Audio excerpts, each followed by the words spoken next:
¿Qué tal, chicos? ¿Cómo están? Buenas tardes. Vamos a comenzar la clase del día de hoy. Les voy a registrar la asistencia. Por favor, me ayudan respondiendo. Silvio Askin. Dije buenas tardes, presente. Buenas tardes. Víctor Auquilla. Presente, Inge, buenas tardes. Buenas tardes. Ronnie Basantes. Buenas tardes, Inge, presente. Buenas tardes. Stephanie Bonilla.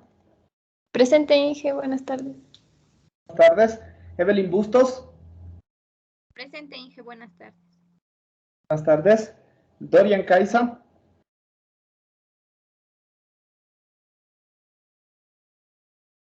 Dorian Caiza. ¿Cómo está? Buenas tardes. Buenas tardes. Hola, Kunalata. Presente, Inge, buenas tardes. Buenas tardes. Medelin Kuzme. Buenas tardes, presente. Buenas tardes. Jocelyn Freire. Buenas tardes, presente. Buenas tardes. Enrique Wambo. Presente, Inge, buenas tardes. Buenas tardes. Viviana Wanga. Presente, Inge, buenas tardes. Buenas tardes. Terry Guaitara. Buenas tardes, Inge, presente. Buenas tardes. Yesenin Baquingo. Presente, Inge, buenas tardes.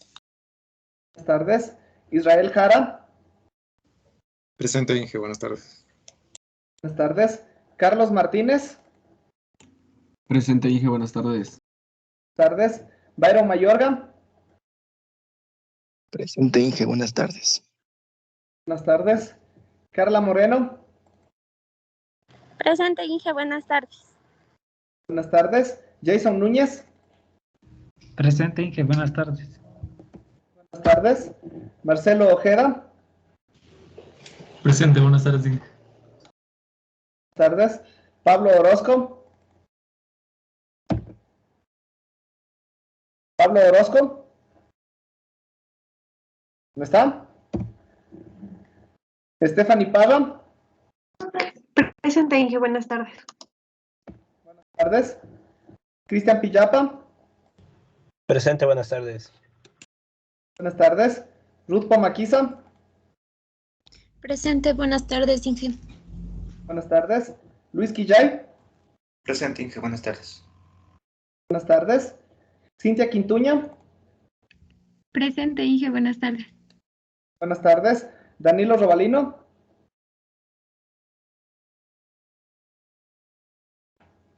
Danilo Robalino. ¿No está? Enrique Romero. Presente, Inge, buenas tardes. Buenas tardes. Jorge Taipe. Presente, Inge, buenas tardes. Buenas tardes. Brigito Apanta. Buenas tardes, Inge, presente. Buenas tardes. Diego Torres. Buenas tardes, Inge, presente. Buenas tardes. María Villacrés.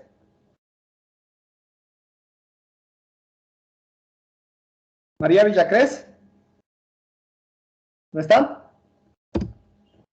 Carla Villamar. Presente, buenas tardes.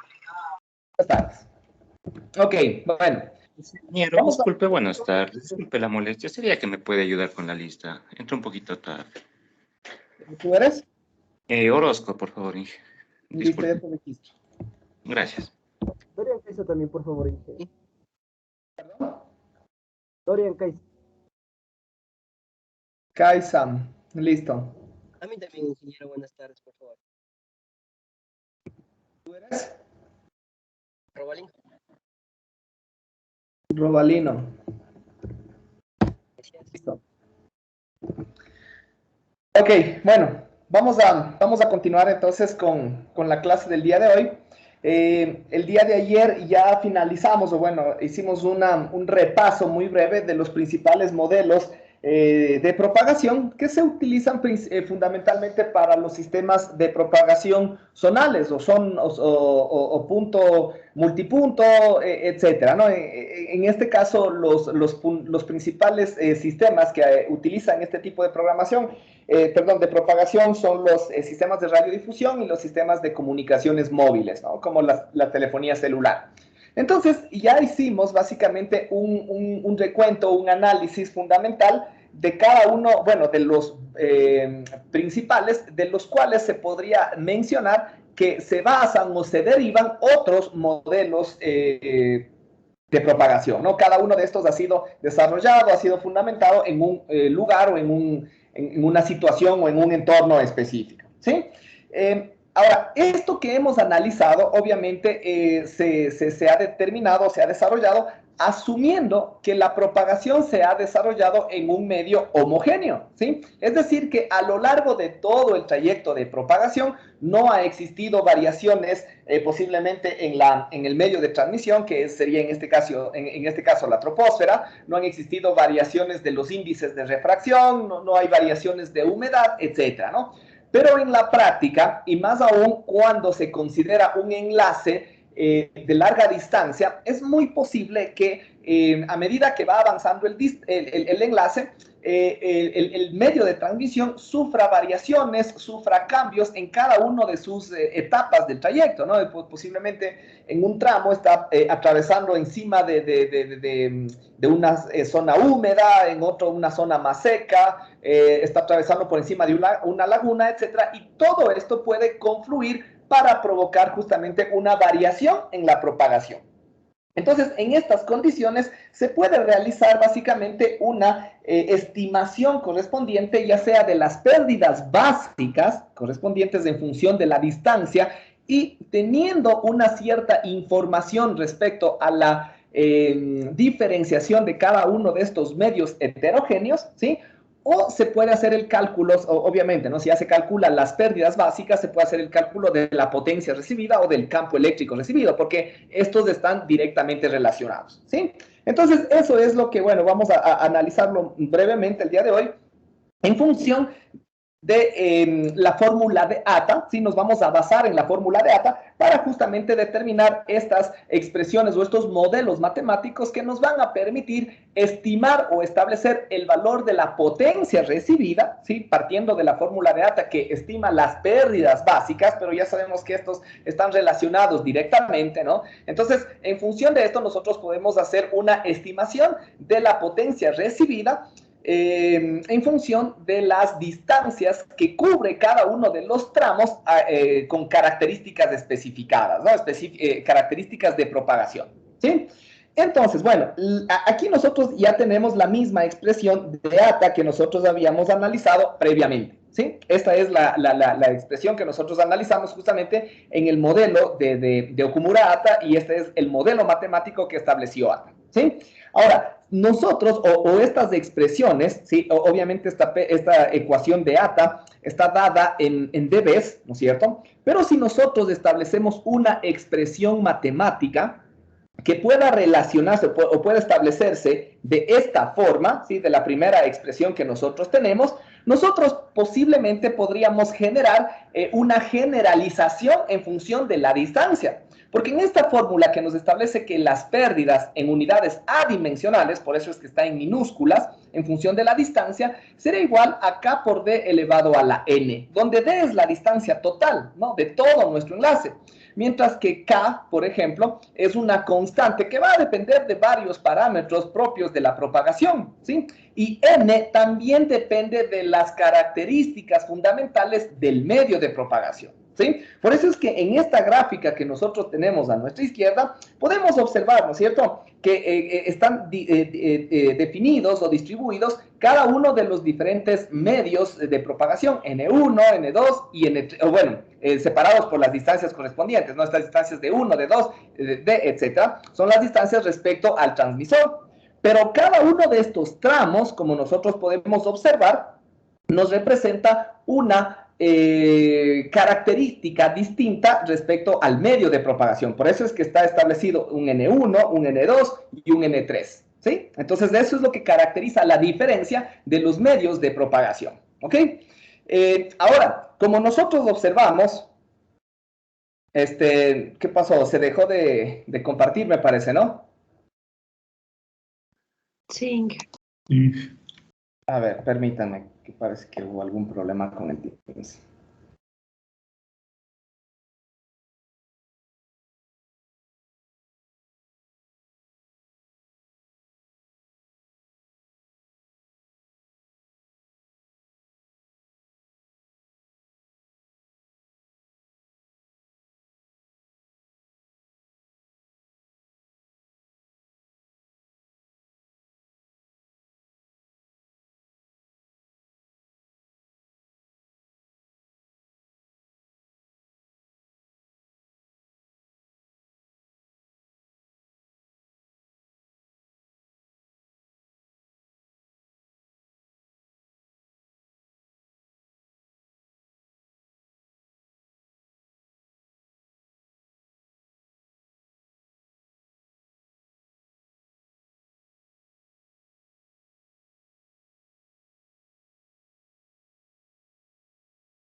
¿Me escuchan, chicos? Sí, Inge. Ya. Sí, Inge. No sé qué hubo un problema con el internet porque al mismo tiempo se tupió un rato la tablet y después el internet de la computadora. Entonces, o sea, hubo algún problema. Pero bueno, continuemos, ¿no? Entonces, como les había mencionado, aquí nosotros tenemos ya definidas cada una de las características correspondientes para los medios, ¿no? Las características N1 para el medio, que posiblemente va desde el transmisor hasta una distancia de 1. Las características del medio que va desde D1 hasta D2 representadas por N2 y bueno, y así sucesivamente, ¿no? Si nosotros tuviéramos un medio homogéneo, aquí nosotros estamos observando una gráfica de la potencia en función de la distancia, ¿no? Entonces, si nosotros tuviéramos un medio homogéneo, es posible que esta reducción de la potencia vaya reduciéndose de forma lineal, ¿sí? Con una única pendiente. Pero el momento que nosotros tenemos diferentes medios es que nosotros tenemos esos cambios en las pendientes en cada uno de estos, ¿no? Entonces, eso es lo que nosotros podemos observar. Ahora, partiendo nuevamente de lo que les decía, ¿no? Partiendo de la fórmula de ATA, en la cual básicamente se tiene o está establecida en términos de dBs, ¿sí? Si es que esta fórmula correspondiente se la cambia nuevamente a unidades adimensionales, es decir, el 10 elevado a ese valor sobre 10, ¿no es cierto? Entonces, este es el valor correspondiente que nosotros obtendríamos. Ustedes podrían realizar, la demostración es bastante sencillo, ¿no es cierto? Tendríamos simplemente que toda la expresión elevarle a 10 elevado a esos valores correspondientes y ahí nosotros vamos a tener básicamente los productos de cada uno de estos factores que están inicialmente en dBs. ¿Sí? Y es justamente esto lo que nosotros vamos a tener. Aquí se asume un valor de B igual a 1, que me parece que esto se consideraba cuando la distancia era inferior a los 20 kilómetros, ¿no es cierto? Entonces, este valor, sí, este valor de una u otra forma va a facilitar también los cálculos o las expresiones correspondientes en estas condiciones, ¿sí? Ok. Entonces, en esta situación, esto es lo que nosotros vamos a tener, ¿no? Vamos a tener una expresión donde, en esencia, todo esto de aquí me va a representar el K en la expresión superior y todo esto de acá me va a representar la N, que sería básicamente las características de propagación. Entonces, es un modelo matemático proporcionado justamente para esta situación, ¿sí? Ahora, si nosotros quisiéramos saber la potencia recibida que se estimaría, ¿no es cierto?, como les había mencionado, en un punto establecido, en un punto específico, ¿sí? Si se asume un medio homogéneo, esto es en esencia lo que nosotros deberíamos generar, ¿no es cierto? Donde este parámetro de C es justamente también una constante diferente de K, ¿sí? Entonces, si vemos, cambian, ¿no es cierto?, los signos entre la pérdida básica y la potencia recibida, cambia el signo del exponente porque tiene sentido, ¿no es cierto? Se supone que mientras aumenta la distancia, deberían aumentar las pérdidas, ¿sí? Y si lo analizamos en el sentido contrario, si aumenta la distancia, debería reducirse la potencia, ¿no es cierto? Entonces, aumentar las pérdidas, disminuye la potencia, tiene sentido, ¿no? Entonces, el D a la N o el D a la menos N se mantiene, lo que cambiaría, obviamente, son los valores K y C respectivamente, ¿sí? Entonces, en estas condiciones correspondientes, se puede establecer una potencia de referencia, ¿sí? Una potencia de referencia correspondiente en la cual se puede generar un valor inicial, ¿no es cierto?, conocido, donde básicamente a partir de ahí se va a tener este comportamiento exponencial, ¿no? Es decir, de D elevado a la menos N, ¿sí? Entonces, por lo general, ¿sí?, para facilidad del análisis o para facilidad del cálculo, se suele utilizar una potencia igual a, una distancia igual a 1 kilómetro. ¿Sí? Entonces, ¿a qué se refiere esta potencia evaluada en 1 kilómetro? Que si nosotros nos ubicamos a una distancia de 1 kilómetro del transmisor y venimos y medimos, ponemos los elementos receptores y medimos la potencia, yo ya puedo saber cuál es el valor, es decir, se va a convertir en un parámetro conocido el valor correspondiente de esta potencia, ¿sí? Es decir, la potencia medida a 1 kilómetro del transmisor, ¿sí? Y ya con este parámetro ya se puede establecer, esta expresión matemática, ¿no es cierto? Es decir, que a partir de ese valor conocido, a medida igualmente, ¿no?, que va aumentando la distancia, a su vez también va a ir decreciendo el valor de la potencia recibida en esta forma exponencial, ¿sí? ¿Estamos? Entonces, en estas condiciones nosotros podemos ir analizando cada uno de los valores de potencia, ¿no? Es decir, por ejemplo, este valor correspondiente de aquí me representaría una constante C1, ¿no es cierto? Que en este caso ya dijimos que se vuelve un valor conocido que sería la potencia medida a 1 kilómetro, ¿sí? Esto de acá. Pero a su vez, también acá, en cambio, nosotros podríamos diferenciar o segregar esta nueva etapa, ¿no es cierto?, este nuevo tramo, diciendo que la potencia, en cambio, a una distancia que esté entre D1 y D2, va a ser igual a C2, donde este C2 obviamente va a ser, por ejemplo, la potencia correspondiente que nosotros tendremos en este punto, ¿sí?, que sería a la distancia 1, ¿sí? A la distancia 1, pero obviamente ahí ya tendríamos que hacer, no vamos a ir otra vez igual a medir ahí y a seguir haciendo, y en cada tramo ir midiendo, no, nos va a bastar únicamente con hacer la medición en un punto de referencia que sería el 1 kilómetro, y después ya conociendo obviamente las características del medio, ya se pueden ir estableciendo cada una de las derivaciones posteriores, ¿sí? Entonces se supondría, como les decía, que la potencia que nosotros tendríamos en esta distancia va a provocar este valor de C2, ¿sí? Y lo mismo para la potencia en el tramo último, ¿no?, entre D2 y D, ¿sí? Y así sucesivamente se puede ir aplicando, ¿sí? ¿Estamos?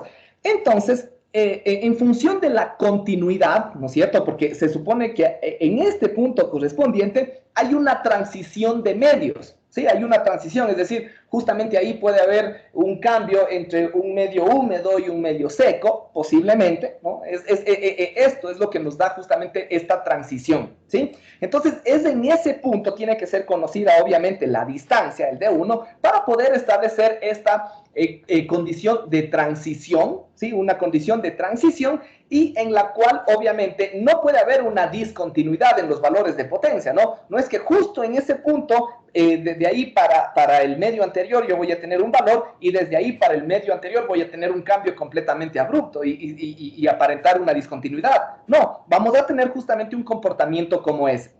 Entonces, nosotros justamente podríamos aplicar esta igualdad que tenemos aquí, ¿sí? Que la potencia, en realidad, ¿cierto?, la potencia evaluada a la distancia de 1, eso sería, ¿no es cierto? Si nosotros quisiéramos poner, incluso podríamos poner que P sub R evaluado en la distancia de sub 1 va a ser igual a esto, ¿no es cierto? Es decir, a PR 1, ¿no es cierto?, evaluado en 1 kilómetro multiplicado por la distancia 1 elevado a la menos N1, ¿no es cierto? Eso sería el valor correspondiente.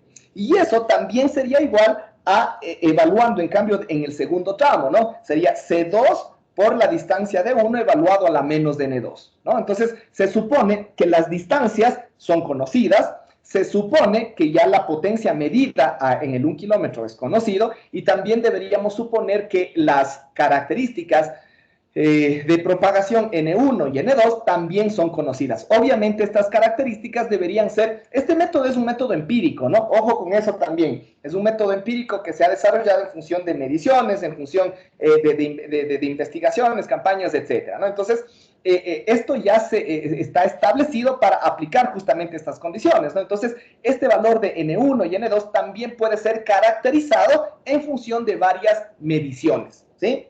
Así es como se llega a caracterizar cada uno de estos valores, ¿no? Ojo con eso. Entonces, ya teniendo eso, utilizando estas dos ecuaciones, o más bien dicho, esta igualdad, se puede despejar el valor de C2, ¿no es cierto? Entonces, el valor de C2 va a ser igual justamente a esta expresión que nosotros tenemos acá, ¿sí? Simplemente haciendo un despeje sencillo, ¿ok? Entonces, ya con eso, igualmente podríamos aplicar lo mismo. Bueno, ya esto se convierte en el C2 correspondiente que nosotros tenemos en esta ecuación. Y si si reemplazamos este C2 en esta expresión de la potencia para el segundo tramo, básicamente lo que nosotros vamos a tener es esta ecuación, ¿no es cierto? Reemplazando el C2 por este valor correspondiente, ¿sí? Entonces, ahí nosotros vamos a tener esta situación, ¿sí? Donde, obviamente, esta ecuación será válida para distancias entre D1 y D2, es decir, en el segundo tramo, en otras palabras, ¿sí? Y lo mismo puede ser derivado para el tercer tramo, si tuviera un cuarto tramo, un quinto tramo, etcétera. ¿Sí? ¿Estamos? Ya. Ok, listo.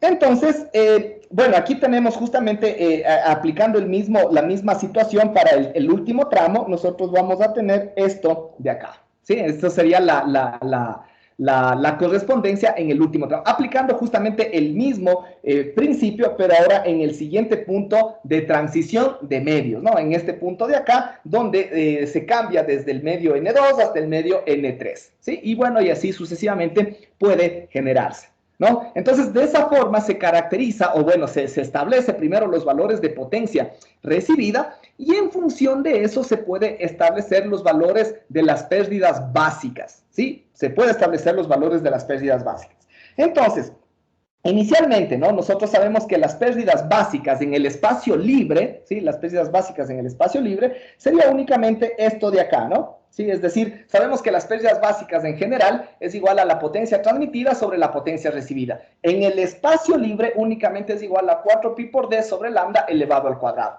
Eso ya lo sabemos, ¿no? Ahora, si nosotros evaluamos esto en una distancia de 1 kilómetro, que es justamente las pérdidas que nosotros tendríamos únicamente en este tramo, ¿sí? Tendríamos que reemplazar d por 1, ¿no es cierto? Y entonces aquí básicamente lo que tendríamos sería 4pi sobre lambda, ¿sí? 4pi sobre lambda elevado al cuadrado, ¿sí? Entonces esa sería justamente esto de acá, ¿no? La potencia transmitida sobre la potencia recibida evaluada en 1 kilómetro, ¿sí? Entonces, si es que nosotros igualmente ya utilizamos esta expresión, ¿no es cierto? Ya para determinar justamente la potencia transmitida sobre la potencia recibida, es decir, justo, ¿no? Las pérdidas básicas en función de la distancia va a ser igual a P sub T sobre P sub R, ¿no es cierto? Esto va a ser igual a ¿qué? Va a ser igual, si nosotros analizamos cada una de estas funciones, vamos a tener P sub T, bueno, esto es igual a P sub T sobre toda esta ecuación correspondiente que nosotros tendríamos acá, ¿sí? Todita esta ecuación que ya va a ser una ecuación general para distancias superiores a D sub 2, ¿no?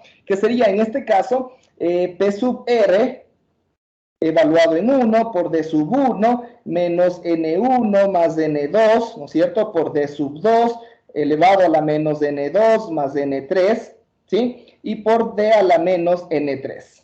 ¿Sí? Esa sería, en este caso, las pérdidas.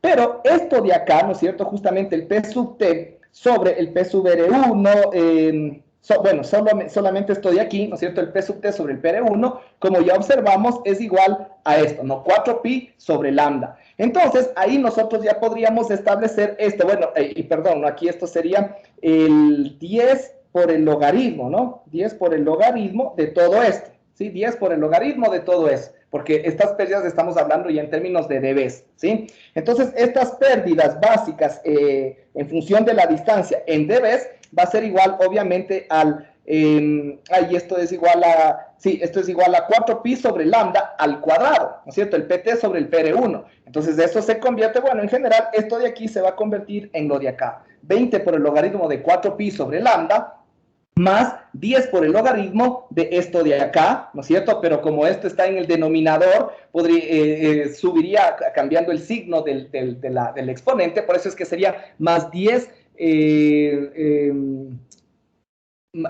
más 10 elevado a la N1 menos N2, y así sucesivamente, ¿no? Entonces, ese sería el valor correspondiente por el logaritmo de D1, ¿no? Exactamente, ¿no? Justamente por 10 el logaritmo de D1 y eso multiplicado por N1 menos N2, sí, justamente, ¿no? Y de ahí más 10 por el logaritmo de D2 multiplicado por el exponente cambiado de signo, ¿no? N2 menos N3 y más 10 por el logaritmo de D multiplicado por N3, que es justamente lo que tenemos en esta ecuación.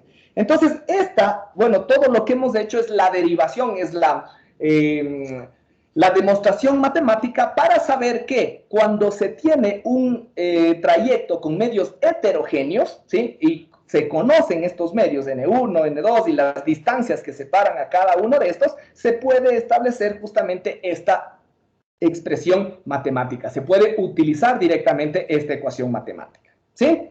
¿Estamos? Entonces, eso simplemente para hacer una explicación muy breve de este tema que en cierta forma se nos quedó un poquito encauzado el día de ayer, ¿no? Porque en realidad sí pensaba terminar de una vez esto, pero por el tiempo se nos quedó ahí. ¿Sí? Listo. Eso con respecto a estas condiciones de diferentes trayectos. Vamos a continuar. También nosotros vamos a tener estos métodos de predicción también de sistemas inalámbricos, pero de alta frecuencia, ¿sí? Recordemos que los que analizamos el día de ayer se enfocaban principalmente hasta frecuencias de los 2000, de los 3000 megahertz como máximo, ¿no? Dependiendo de algunos, dependiendo de los modelos que se analicen, ¿sí? Pero hoy por hoy nosotros sabemos que existen ya sistemas inalámbricos que operan a más alta frecuencia, ¿no? En los 2, en los 20, en los 30, en los 50 gigahertz, ¿sí? Estos sistemas inalámbricos de banda ancha, que se denominan BWA, ¿sí? Y sus diferentes variantes, como por ejemplo sistemas punto-multipunto o sistemas de distribución microonda local, ¿sí? Que es los LDMS, o más aún los sistemas WiMAX, que son los que hoy por hoy también se utiliza para la transmisión de internet inalámbrico, ¿no? Entonces, todos estos utilizan una topología estrella. ¿Por qué? Porque por lo general estos trabajan, ¿no es cierto?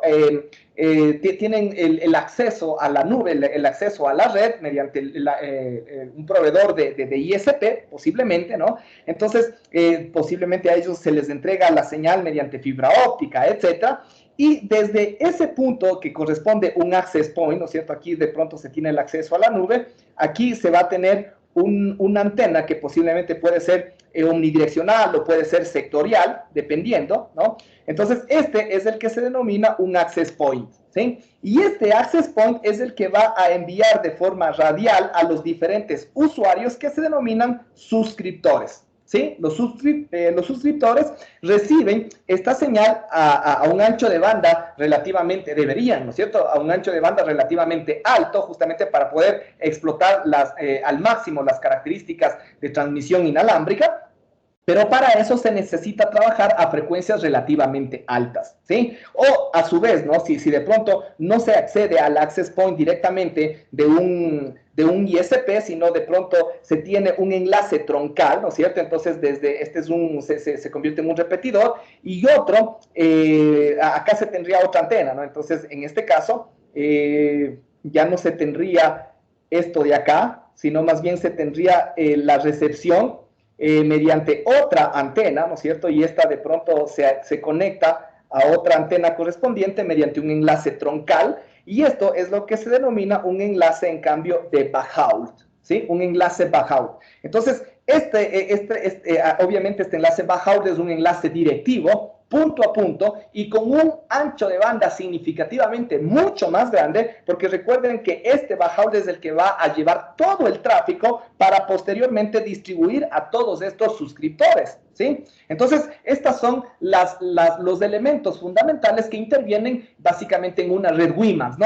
En términos generales, ¿no? Entonces, tenemos el enlace Bahault, después estos estarán conectados de pronto en forma back-to-back entre la antena de Bahault con el access point, y el access point enviará la señal, en cambio, a cada uno de los suscriptores, ¿sí? Y ahí cada uno podría tener el acceso a internet, etcétera, ¿no? Entonces, bueno, eso ya se ve un poquito ahora también mermado por los enlaces de fibra óptica, que hoy por hoy más bien están tratando de sustituir a todo esto. Estos de aquí se utilizan más que nada cuando no hay la infraestructura necesaria o no hay la posibilidad del tendido de cable de fibra óptica para llegar justamente a cada uno de los usuarios. Entonces ahí se puede utilizar esta red o esta topología estrella inalámbrica, ¿no? Pero ya con el incremento de las vías de acceso, el abaratamiento de la fibra óptica, etcétera, entonces es esta la que está tomando cada vez más espacio en lo que es provisionamiento de internet, ¿sí? Pero de todas formas todavía existen estos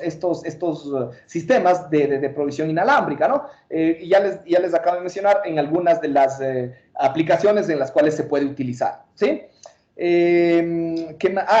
¿Por qué se está un poquito dejando de utilizar? Por los inconvenientes que pueden generar. Obviamente, estos enlaces no gozan del ancho de banda que puede tener un enlace directo o un dedicado de fibra óptica. Obviamente no es cierto? Porque estamos limitados a la utilización del espectro. Por más alta frecuencia que nosotros utilicemos, igualmente los anchos de banda no van a alcanzar los mismos anchos de banda que se puede alcanzar con fibra óptica, con DWDM, con espectro ensanchado, con TDM,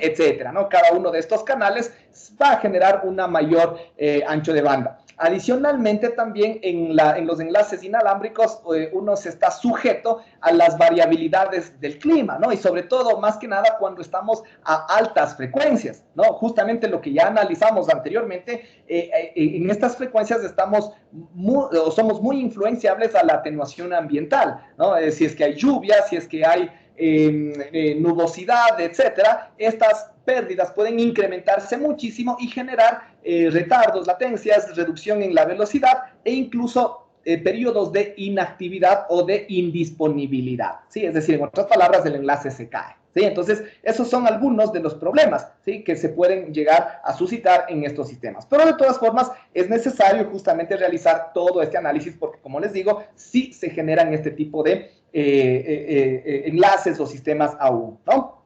Entonces, obviamente aquí, cuando se generan esta tipología estrella, ¿no?, donde nosotros tenemos el access point y varios suscriptores, la distancia máxima donde se puede enviar la señal a un suscriptor, o en otras palabras, porque esto es lo mismo también que se suele utilizar, por ejemplo, en una radio base, o es el mismo principio, ¿no?, donde se generan celdas o células de cobertura, la dimensión de todas estas células, ¿sí?, es decir, la cobertura máxima que se pueda llegar a tener depende de la cantidad de usuarios que se tenga, ¿sí? Esto es muy importante, obviamente, ¿no? Porque mientras más usuarios exista, más absorción de potencia va a existir y también mayor velocidad o mayor ancho de banda será necesario, ¿no? Entonces, eso también minimiza la cobertura correspondiente. Dependerá también de la morfología del terreno, ¿no es cierto? Por ejemplo, si es que existen edificios que puedan provocar una reducción en las líneas de vista de la señal, etcétera. Entonces, también dependerá de esto. Si es que es un terreno prácticamente llano, la cobertura será mucho más grande y las células se pueden alcanzar mayores distancias, ¿sí? Entonces, como les decía, bueno, también depende de las características urbanas, ¿sí?, y de la vegetación, ¿sí? Y de la vegetación, porque en estas frecuencias solo un pequeño árbol, un pequeño arbusto, ¿sí?, puede generar una absorción significativa, ¿ya? Entonces, se tiene que tener ese conocimiento tanto de las características urbanísticas como de la existencia de vegetación para poder realizar un análisis más adecuado, ¿sí? Entonces, esto, como ya habíamos mencionado, cuando se trabaja con frecuencias altas, se está limitado a trabajar con distancias relativamente cortas, ¿sí? Con distancias cortas, básicamente por el incremento de la atenuación que existe en estas frecuencias. Y aquí, para el análisis, se suele utilizar mucho esto de la óptica geométrica, ¿sí? Entonces, para la óptica geométrica es necesario tener o contar, como les había mencionado, de esto, ¿no? Datos reales de cartografía digital urbana. ¿A qué se refiere esto? Que se necesitaría saber, por ejemplo, las formas exactas de las estructuras de edificaciones que existan, ¿no? Casas, edificios, parques, etcétera, ¿no? De cada una de estas. Y del terreno, si es que existen elevaciones, existen de pronto por ahí alguna hondonada ligera, ¿no? Porque por lo general esto se aplica en ciudades y mayormente, a veces las ciudades son mayormente planas, no siempre, ¿no? Por ejemplo, tenemos los ejemplos de Ambato, Quito, tienen muchísimas existencias de bajadas, de subidas, etcétera, ¿no? Entonces, se necesita para poder aplicar esta óptica o este análisis mediante óptica geométrica una alta resolución en estos datos reales. Es decir, tener los mapas arquitectónicos de una ciudad prácticamente en 3D, ¿no es cierto? Para ahí, en función de eso, hacer un análisis, por ejemplo, de reflexión de rayos, de difracción de rayos en terrazas, en techos, etcétera, ¿no? Y ahí hacer el análisis estructural de las reflexiones y de los multitrayectos que se puedan llegar a tener, ¿sí? Esa sería la forma adecuada de generar estos estos métodos o estas formas de predicción en estos sistemas, ¿sí? También hay que tener en consideración las zonas de Fresnel, ¿sí? Aquí, en cada uno de estos casos, se tiene que tratar de tener una liberación de al menos el 60% de la zona de Fresnel, como ya habíamos analizado antes, ¿no? Igual, como ya les había dicho, se analiza la difracción en edificios, se analiza incluso la curvatura terrestre en distancias ya por encima de los 2 kilómetros, porque ya habíamos dicho, ¿no? Por lo general, estas distancias que son relativamente cortas, es posible utilizar el modelo de tierra plana porque tal vez la protuberancia de la tierra solamente va a cambiar algunos centímetros, posiblemente, ¿no? Pero estos centímetros a estas frecuencias pueden ser definitivos o pueden influenciar notablemente. Entonces, a distancias que ya superen los 2 kilómetros, hay que hacer el análisis correspondiente de la protuberancia de la tierra, ¿sí?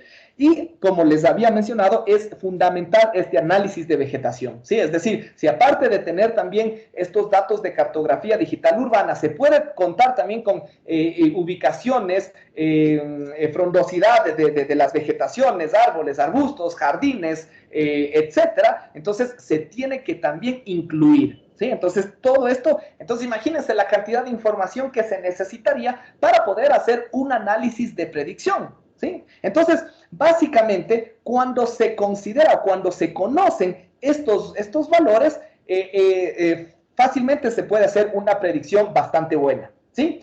Pero en la mayoría de los casos, ¿sí? En la mayoría de los casos, no se tienen estas informaciones y se empiezan a realizar estas mediciones experimentales, ¿no? Es decir, ya simplemente asumiendo ciertos valores, ¿no? Como por ejemplo lo que habíamos hecho en el modelo, o lo que se hace en el modelo COS 231. Se dice, aquí la altura promedio es de tanto, la separación de calles es de tanto. Entonces se idealiza de cierta forma estas edificaciones, etcétera. Entonces, después de haber realizado, por ejemplo, las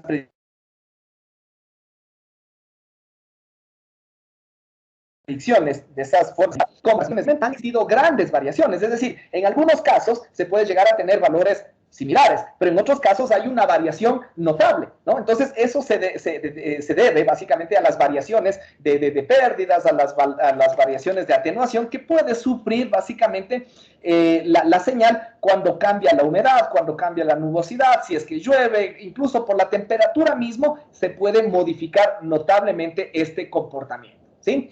Es por eso que es importante o es necesario realizar una estimación estadística de estas pérdidas básicas correspondientes, ¿sí? Y eso es en esencia lo que vamos a analizar. Entonces, obviamente, ¿no? Como se hace una estimación estadística, no es que se define aquí el valor supuesto que se va a tener bajo estas condiciones es este valor de pérdidas. No, se analizan probabilidades, ¿sí? Se analizan probabilidades y se puede establecer, por ejemplo, la probabilidad de tener un desvanecimiento de tantos dB es de tanto, o en otras palabras, ¿no? Las probabilidades de tener unas pérdidas básicas de tanto es de tanto, ¿no? Y así sucesivamente. Entonces, todo esto puede depender incluso de la predicción de la altura incluso de los edificios, ¿no? Entonces, ¿a qué nos referimos con eso? Si nosotros, bueno, eso me parece que está ya en la siguiente figura, déjenme ver. Ya, justamente, ¿no? Si nosotros tenemos aquí el transmisor y el receptor, justo como tenemos acá, entonces podemos tener una serie de edificios, recordemos, ¿no? Esto se analiza en zonas urbanas, en ciudades, donde básicamente se puede llegar a generar este tipo de propagación, ¿sí?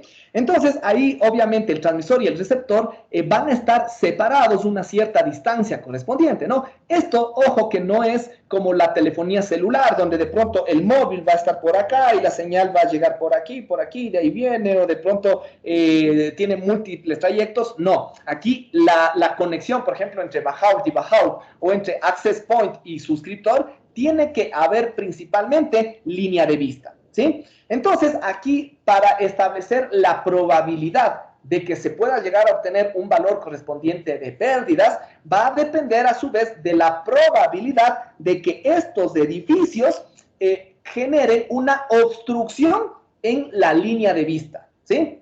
Entonces, por eso es que justamente la estimación de la cobertura se basa en la predicción de la probabilidad de que exista línea de vista, ¿no? Entonces, en otras palabras, se va a estimar probabilísticamente las alturas de los edificios. Cuando, como ya les había mencionado, cuando no se tenga estas características arquitectónicas, ¿sí? Si es que no se tienen estas características arquitectónicas. Si es que ya se tiene, obviamente ya se va a saber cuál es la altura del edificio 1, del 2, del 3, del 4, de todos los edificios que están en el entorno de la transmisión, ¿sí? Pero si es que no se sabe, ahí se va a realizar esta estimación estadística, ¿sí? Entonces, en función de esto, se va a determinar, como ya les había mencionado, la cobertura de la célula, ¿ok? Entonces, primeramente, la altura de los edificios se va a comportar como una variable aleatoria, ¿sí? Va a ser una variable aleatoria. Y esta va a tener una distribución de Rayleigh, ¿sí? Primeramente, ¿no? Entonces, ya nosotros sabemos cuál es la función de densidad de probabilidad para una distribución de Rayleigh, que va a depender en este caso de H, ¿sí? Donde H va a ser el valor correspondiente de la altura, ¿sí? ¿Estamos? Entonces, para determinar justamente esta probabilidad de existencia de línea de vista, se tiene que realizar una combinación de probabilidades o probabilidad conjunta, ¿no? Que es justamente lo que vamos a analizar. Entonces, aquí primeramente vamos a, bueno, ya sabemos, ¿no? ¿Cuál es la probabilidad de que no rebase, ¿no es cierto? Porque aquí nosotros vamos a tener, primeramente, esta es, analizando esta edificación, ¿no? La edificación iésima. Esta edificación posiblemente tenga una altura h sub i, ¿sí? Y en este punto nosotros vamos a tener esta altura, ¿no? Recuerden que esta altura es la altura y sub i, que sería la altura del trayecto en ese punto correspondiente de distancia, ¿sí? Esa es esta altura y sub i. Y como ya recordamos, la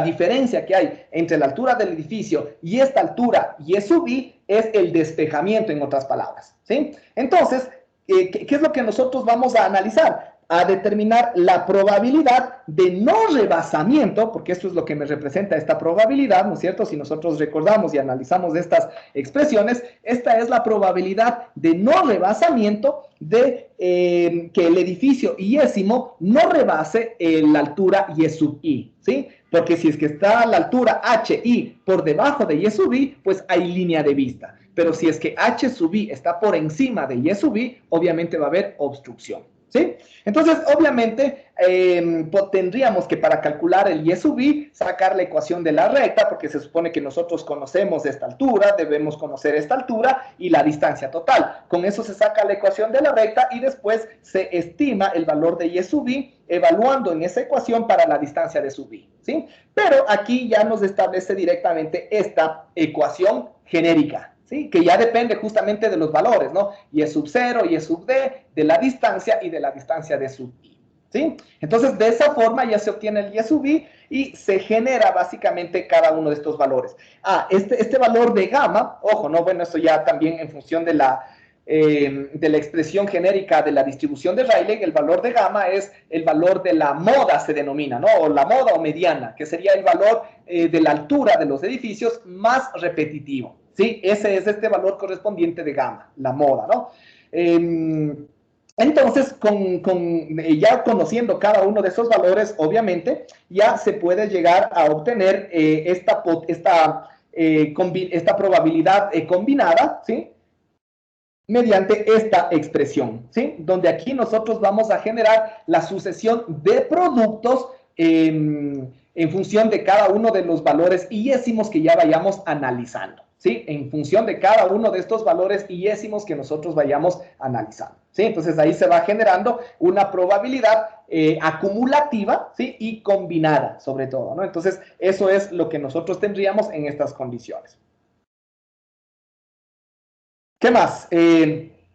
Adicionalmente, ¿no es cierto? Nosotros para poder desarrollar o para poder realizar esta estimación correspondiente, vamos a introducir adicionalmente dos parámetros, ¿sí? Dos parámetros que dependen de la densidad urbanística de la ciudad que se está analizando, ¿sí? Entonces, en otras palabras, es el análisis, alfa y beta me indican cuántos edificios hay en una zona o por área correspondiente de superficie y cuánta área justamente cubren los edificios de toda esa área de referencia. Entonces, por eso es que el valor de alfa me da la relación entre las áreas de edificios y un área de referencia. Por ejemplo, si yo tengo un área de referencia que, por dar un ejemplo, ¿no?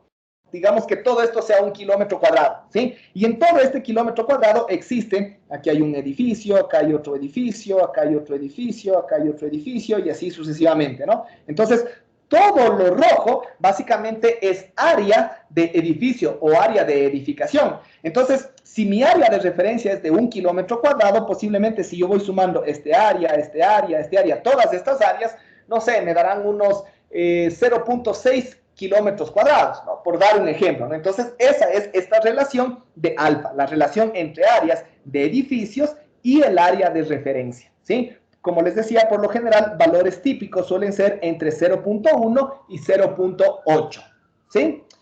El beta es, en cambio, la densidad media de edificios, es decir, cuántos edificios hay en cada kilómetro cuadrado. Lo mismo, ¿no? Si es que esto es 1 kilómetro cuadrado, para este ejemplo, ¿no? Yo podría contar 1, 2, 3, 4, 5, hay 6 edificios en este kilómetro cuadrado. Ese sería el valor correspondiente de beta, ¿no? Pero valores típicos suelen ser de 75 a 100, porque estamos hablando que es una longitud bastante grande, o una superficie grande, ¿no? 1 kilómetro cuadrado implica que esto será 1 kilómetro y que esto será 1 kilómetro, ¿sí? Entonces, imagínense la superficie, la magnitud de esta superficie, obviamente sí es, incluso a veces hasta se puede llegar a tener valores superiores de densidades de edificaciones, ¿sí?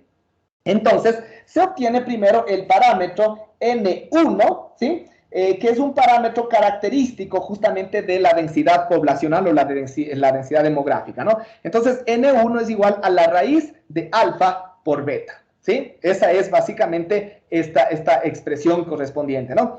Y de ahí, en función de esto, se va a sacar o se puede determinar justamente el valor de N mayúscula, que básicamente me indica el número de edificios que existirá, ¿sí? Esto es lo que me va a representar esto, ¿no? El número de edificios que existirá en todo mi trayecto, porque básicamente este N1 lo que me indica es cuántos edificios existe en cada kilómetro de trayecto, ¿sí? En cada kilómetro de trayecto, ¿no? Entonces, supongamos, si ya en función de alfa y de beta definimos, ¿no?, el valor correspondiente de N1, entonces yo puedo tener a la final de cuentas, por ejemplo, acá bueno, pongámosle más bien así, acá tengo el transmisor, acá tengo el receptor, ¿no es cierto? Y posiblemente estoy viendo desde arriba, ¿no? Todo esto está lleno, cargado de edificios, ¿no? Aquí tengo edificios, edificios, edificios, edificios, edificios, ¿sí? Todo esto son edificios, ¿sí? Posiblemente, no estoy solamente un poquito graficando en el trayecto correspondiente, ¿no? Entonces, si el trayecto es de este de acá, el valor de N1 me dice, supongamos que esto sea 1 kilómetro, ¿sí? En 1 kilómetro yo voy a tener N1 edificios, es decir, se atraviesa N1 edificios. Por lo tanto, este valor de N, que debería ser un entero, me va a dar el número de edificios total que existirá en toda la distancia, que sería igual a N1 por la distancia total en kilómetros, ¿no? Entonces, obviamente, como la distancia posiblemente no es un entero, el N1 tampoco posiblemente es un entero, pero el valor de N sí me interesa que sea un entero, entonces por eso se saca el valor entero del producto de N1 por D, ¿sí? Mientras que B, en cambio, me va a representar la separación supuesta que va a existir entre edificio y edificio, ¿sí? Todos estos son valores medios recién, ¿no? Son valores medios correspondientes porque se está realizando en funciones de valores medios, ¿sí? Entonces, B sería la separación media que existirá entre cada uno de los edificios en toda la línea del trayecto, ¿sí? Entonces, en función de esto, ya se puede establecer este parámetro de DI, ¿sí? El DI supuesto que me va a decir, de aquí hasta acá es de 0, me parece que es, ¿no? A ver, porque sí, iba desde 0. Entonces, desde aquí hasta acá va a ser de 0, desde aquí hasta el siguiente edificio va a ser de sub 1, al siguiente edificio va a ser de sub 2, y entonces de esa forma vamos a ir obteniendo cada una de estas distancias. ¿Por qué necesitábamos estas distancias? Porque recuerden que con estos parámetros de sub I resolvíamos esta ecuación de acá, ¿no? Con esto encontrábamos YI y con ese YI calculábamos cada una de las propiedades yésimas. Y con cada una de las propiedades yésimas calculábamos la probabilidad de línea de vista para cada uno de los edificios, ¿no? Entonces, esa es básicamente el análisis que se va realizando, ¿no? Entonces, eso nos va a dar justamente cada una de estas probabilidades en función de qué. ¿Cuáles son los únicos datos conocidos? En este caso van a ser estos, ¿no? Los parámetros alfa y beta. ¿Cuándo? Cuando no conocemos justamente las características urbanísticas, es decir, exactamente, ¿no? Esta es la altura real de este edificio, acá la ubicación real de este edificio, etcétera, ¿no? Ese sería lo óptimo, lo ideal. Pero cuando no se conoce, se idealiza o se estima mediante este procedimiento, ¿sí? ¿Estamos? Ok. Eso es entonces el parámetro de I, ¿no? Y el parámetro, en cambio, WI, ¿sí? En cambio, lo que nos representa básicamente es una dependencia de cada una de las existencias de los edificios yésimos, ¿no? Es un factor adicional de corrección, ¿sí? Entonces, a la final de cuentas, la cobertura, ¿sí? La cobertura, este valor de cobertura es un porcentaje, ¿sí? Es un porcentaje unitario. Entonces, este porcentaje me va a decir, de toda el área, por ejemplo, de 1 kilómetro cuadrado, habrá una cobertura del 60%, o del 70%, o del 80%. Eso es lo que me va a dar este valor de C. Es decir, como es unitario, me va a dar 0.8. Eso implica 80%. Si me da 0.4, me implica 40%. ¿Sí? ¿Estamos? Entonces, esto es en esencia lo que nosotros tendríamos que obtener a la final de cuentas, ¿no? Entonces, en la diapositiva anterior estaba justamente la probabilidad para obtener, la probabilidad de línea de vista para cada obstáculo, ¿sí? Esto se multiplica por el valor correspondiente de WI, que es el valor de corrección, y esto dividido para n al cuadrado. N es el número correspondiente de obstáculos que existirá, ¿no? Este es el valor que nosotros definimos acá, ¿sí? ¿Estamos?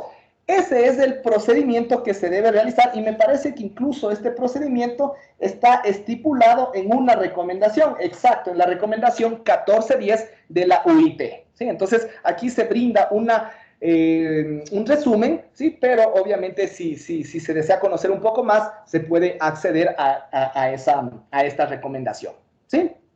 ¿Estamos? No sé si de pronto hay alguna pregunta, tal vez. ¿Hasta aquí? ¿No? Listo, continuamos. Es una secuencia de pasos nada más, ¿no? Entonces, simplemente yo les ayudo a interpretar cada uno de los parámetros correspondientes para que se pueda realizar justamente este paso a paso. ¿Ya?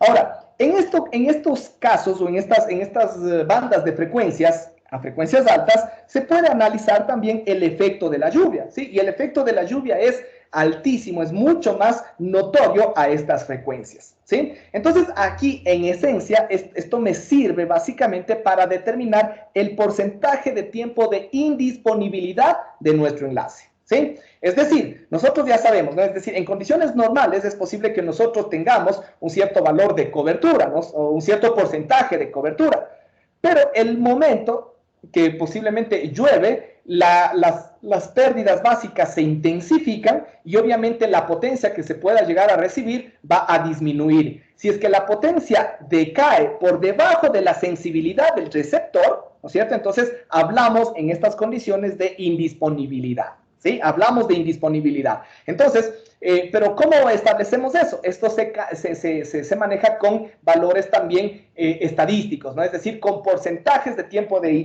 indisponibilidad. Se puede decir, ¿no? En un mes entero, ¿sí? La lluvia causó una indisponibilidad del 0.1% de todo el tiempo, ¿sí? Es decir, en el 0.1% del tiempo hubo una lluvia demasiado fuerte, ¿no? Que provocó que justamente la atenuación aumentara y por lo tanto la potencia recibida disminuye, ¿no? Entonces a eso se refiere, pero esto sigue siendo una estimación, ¿ya?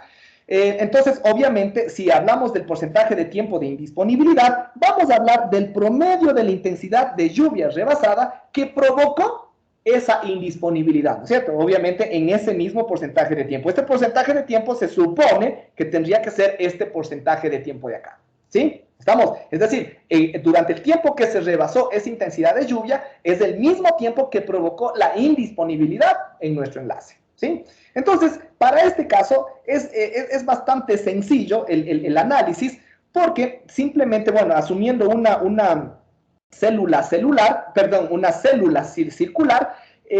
se aplica básicamente esta expresión que nosotros tenemos acá, ¿sí? Donde los valores de K, ¿sí?, y alfa son los valores que se extraen de la recomendación, no me acuerdo qué número es, pero bueno, la que les cargué en el aula virtual para que puedan hacer la tarea, ¿sí? Entonces, son los valores K y alfa para polaridad horizontal, vertical, que dependen de la frecuencia, ¿sí? Si ustedes recuerdan, esos son los valores de K y alfa.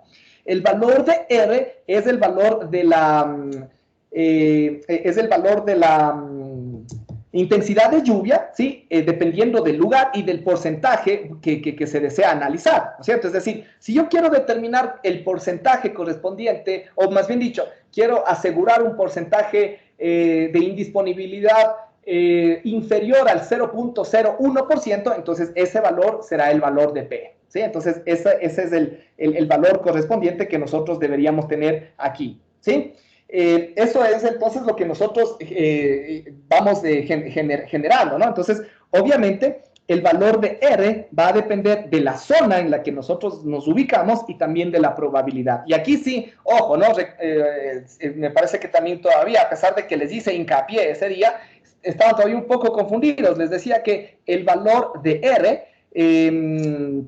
se toma el valor de 0.01% cuando se hace el otro análisis, ¿no? Se toma el valor del 0.01% inicialmente porque el valor de D sub 0, la expresión de D sub 0 que se tenía era para ese porcentaje. Y después se tenía que hacer el cambio correspondiente, ¿no? Entonces, eso ya lo habíamos comentado. En este caso no, porque aquí justamente con esta expresión vamos a encontrar el valor de D sub 0 para el valor de R a un porcentaje establecido. ¿Sí? Entonces, aquí sí, dependiendo del porcentaje que nosotros queramos, por ejemplo, si es 0.03%, vamos a la tablita, buscamos ese porcentaje del 0.03% en la letra de la ubicación que nos corresponde y extraemos ese valor y lo ubicamos en el valor de R, ¿sí? Y de ahí, claro, el valor de K y de alfa dependerá de la polaridad y de la frecuencia, ¿sí? ¿Estamos?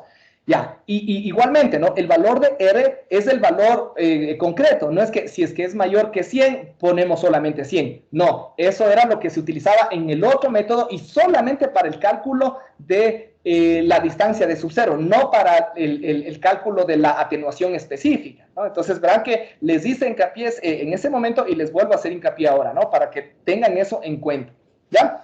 Entonces, aquí se depende de estos valores justamente paramétricos de la lluvia, se dependerá de la distancia total del enlace, ¿sí? Aquí igual este R de P es el mismo valor correspondiente que habíamos mencionado anteriormente, la intensidad de la lluvia para esa probabilidad, el valor de D es la distancia y este M es el margen de desvanecimiento que se quiere garantizar, ¿sí? Ese es el margen de desvanecimiento. Es decir, si yo estoy analizando en condiciones normales y yo tengo, por ejemplo, unos 20 dB por encima de la sensibilidad del receptor, entonces ese sería mi margen de desvanecimiento que yo quiero asegurar, ¿sí? Entonces, ese es el que nosotros tendríamos que tener acá, ¿no? Es decir, sería el valor, la relación o la diferencia entre la potencia recibida en condiciones normales respecto a la sensibilidad del receptor. Ese sería ese margen de desvanecimiento. Entonces, aquí se tendría que calcular el valor de D sub 0.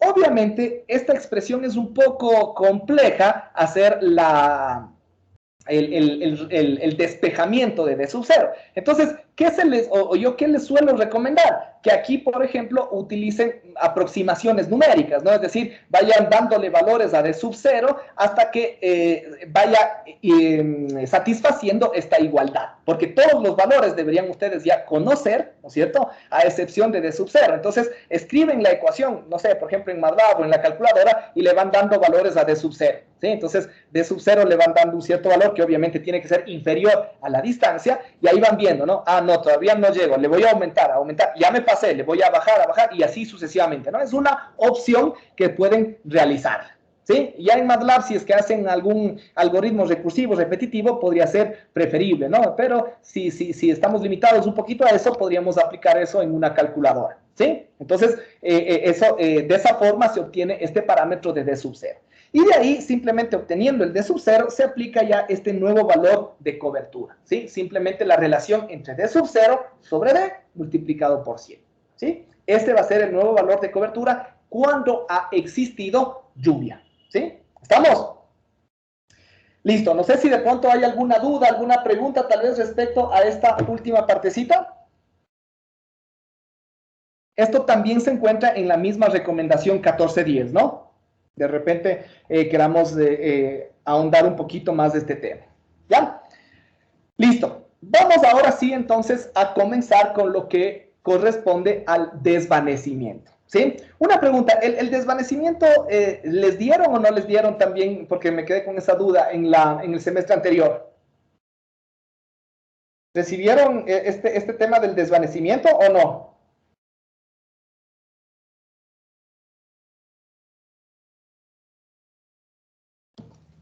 Me parece que no. Yo la Ya. verdad no recuerdo. Ajá. No, Ya, listo.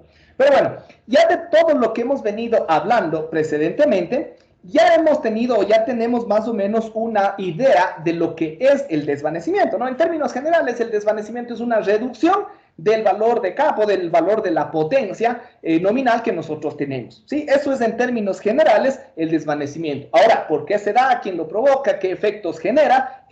Todo eso es lo que vamos a abarcar en este capítulo, básicamente, ¿no? Que es un capítulo bastante extenso y que tenemos que tener mucha atención para poder ir entendiendo, ¿no? Porque hay algunas cosas que son un poquito más sencillas, otras que ya no tanto, ¿no? Pero por eso sí es necesario que vayamos poniendo mucha atención para poder ir entendiendo de la mejor forma, ¿sí? Entonces, en general, obviamente, si nosotros tenemos una reducción de la potencia nominal o la potencia normal o la potencia media, como queramos llamarle, se da porque existe un incremento en la atenuación excesiva, ¿no? En la atenuación de campo. Y eso provoca aumento en las pérdidas básicas, ¿no? Entonces, direccionando todo eso al modelo energético o a la expresión correspondiente del balance del enlace, nos va a dar justamente una reducción en nuestra potencia, ¿no? Entonces, ahí ya tenemos esa situación. Entonces, aquí tenemos algunas generalidades, ¿no? Como por ejemplo, ¿por qué se da el desvanecimiento? Primeramente, se da a causa de variaciones de las características físicas del medio, ¿sí? Porque, por ejemplo, si nosotros tenemos ya un entorno específico, ¿no es cierto? Y podemos decir, es que el efecto multitrayecto provoca desvanecimiento, ¿ya? Entonces, pero si yo digo, yo tengo acá un transmisor, ¿no? Por dar un ejemplo, acá tengo un edificio, acá tengo otro edificio y el receptor está por acá, ¿no? Entonces, de pronto hay una línea de vista directa por acá, hay una por difracción acá, hay otra por acá, y de pronto ya haciendo este trazado de rayos, yo podría saber cuál es el valor correspondiente de la potencia que voy a recibir, y esa debería ser siempre, porque no es que este edificio se está moviendo para un lado y para el otro, y eso provoca variaciones en la señal. No es cierto. Entonces, si es que ya yo tengo un entorno definido, en teoría no debería cambiar para nada los valores correspondientes de campo. Pero, por ejemplo, justo lo que nos dice, ¿no? Hay una variación de características físicas del medio, ¿sí? Las características físicas del medio pueden provocar, por ejemplo, que haya una atenuación adicional, por ejemplo, cuando hay lluvia, ¿sí? Pero esta atenuación va a provocar que se atenúe esta señal de aquí, esta señal de aquí y esta señal de acá. Entonces, en teoría, solamente toda la señal debería atenuarse, y es en general, ¿no? Entonces, el efecto multitrayecto no está cambiando para nada, ¿sí? El desfasamiento va a ser el mismo, solamente que viene un poquito más atenuado, ¿ya? Pero igual sigue siendo desvanecimiento, ¿no? El problema es que, por ejemplo, si hay otra característica o otra variación de las características del medio, por ejemplo, del índice de refracción, ¿no? ¿Qué provocaba el índice de refracción? A ver, ¿quién me dice? El índice de refracción, ¿qué provocaba?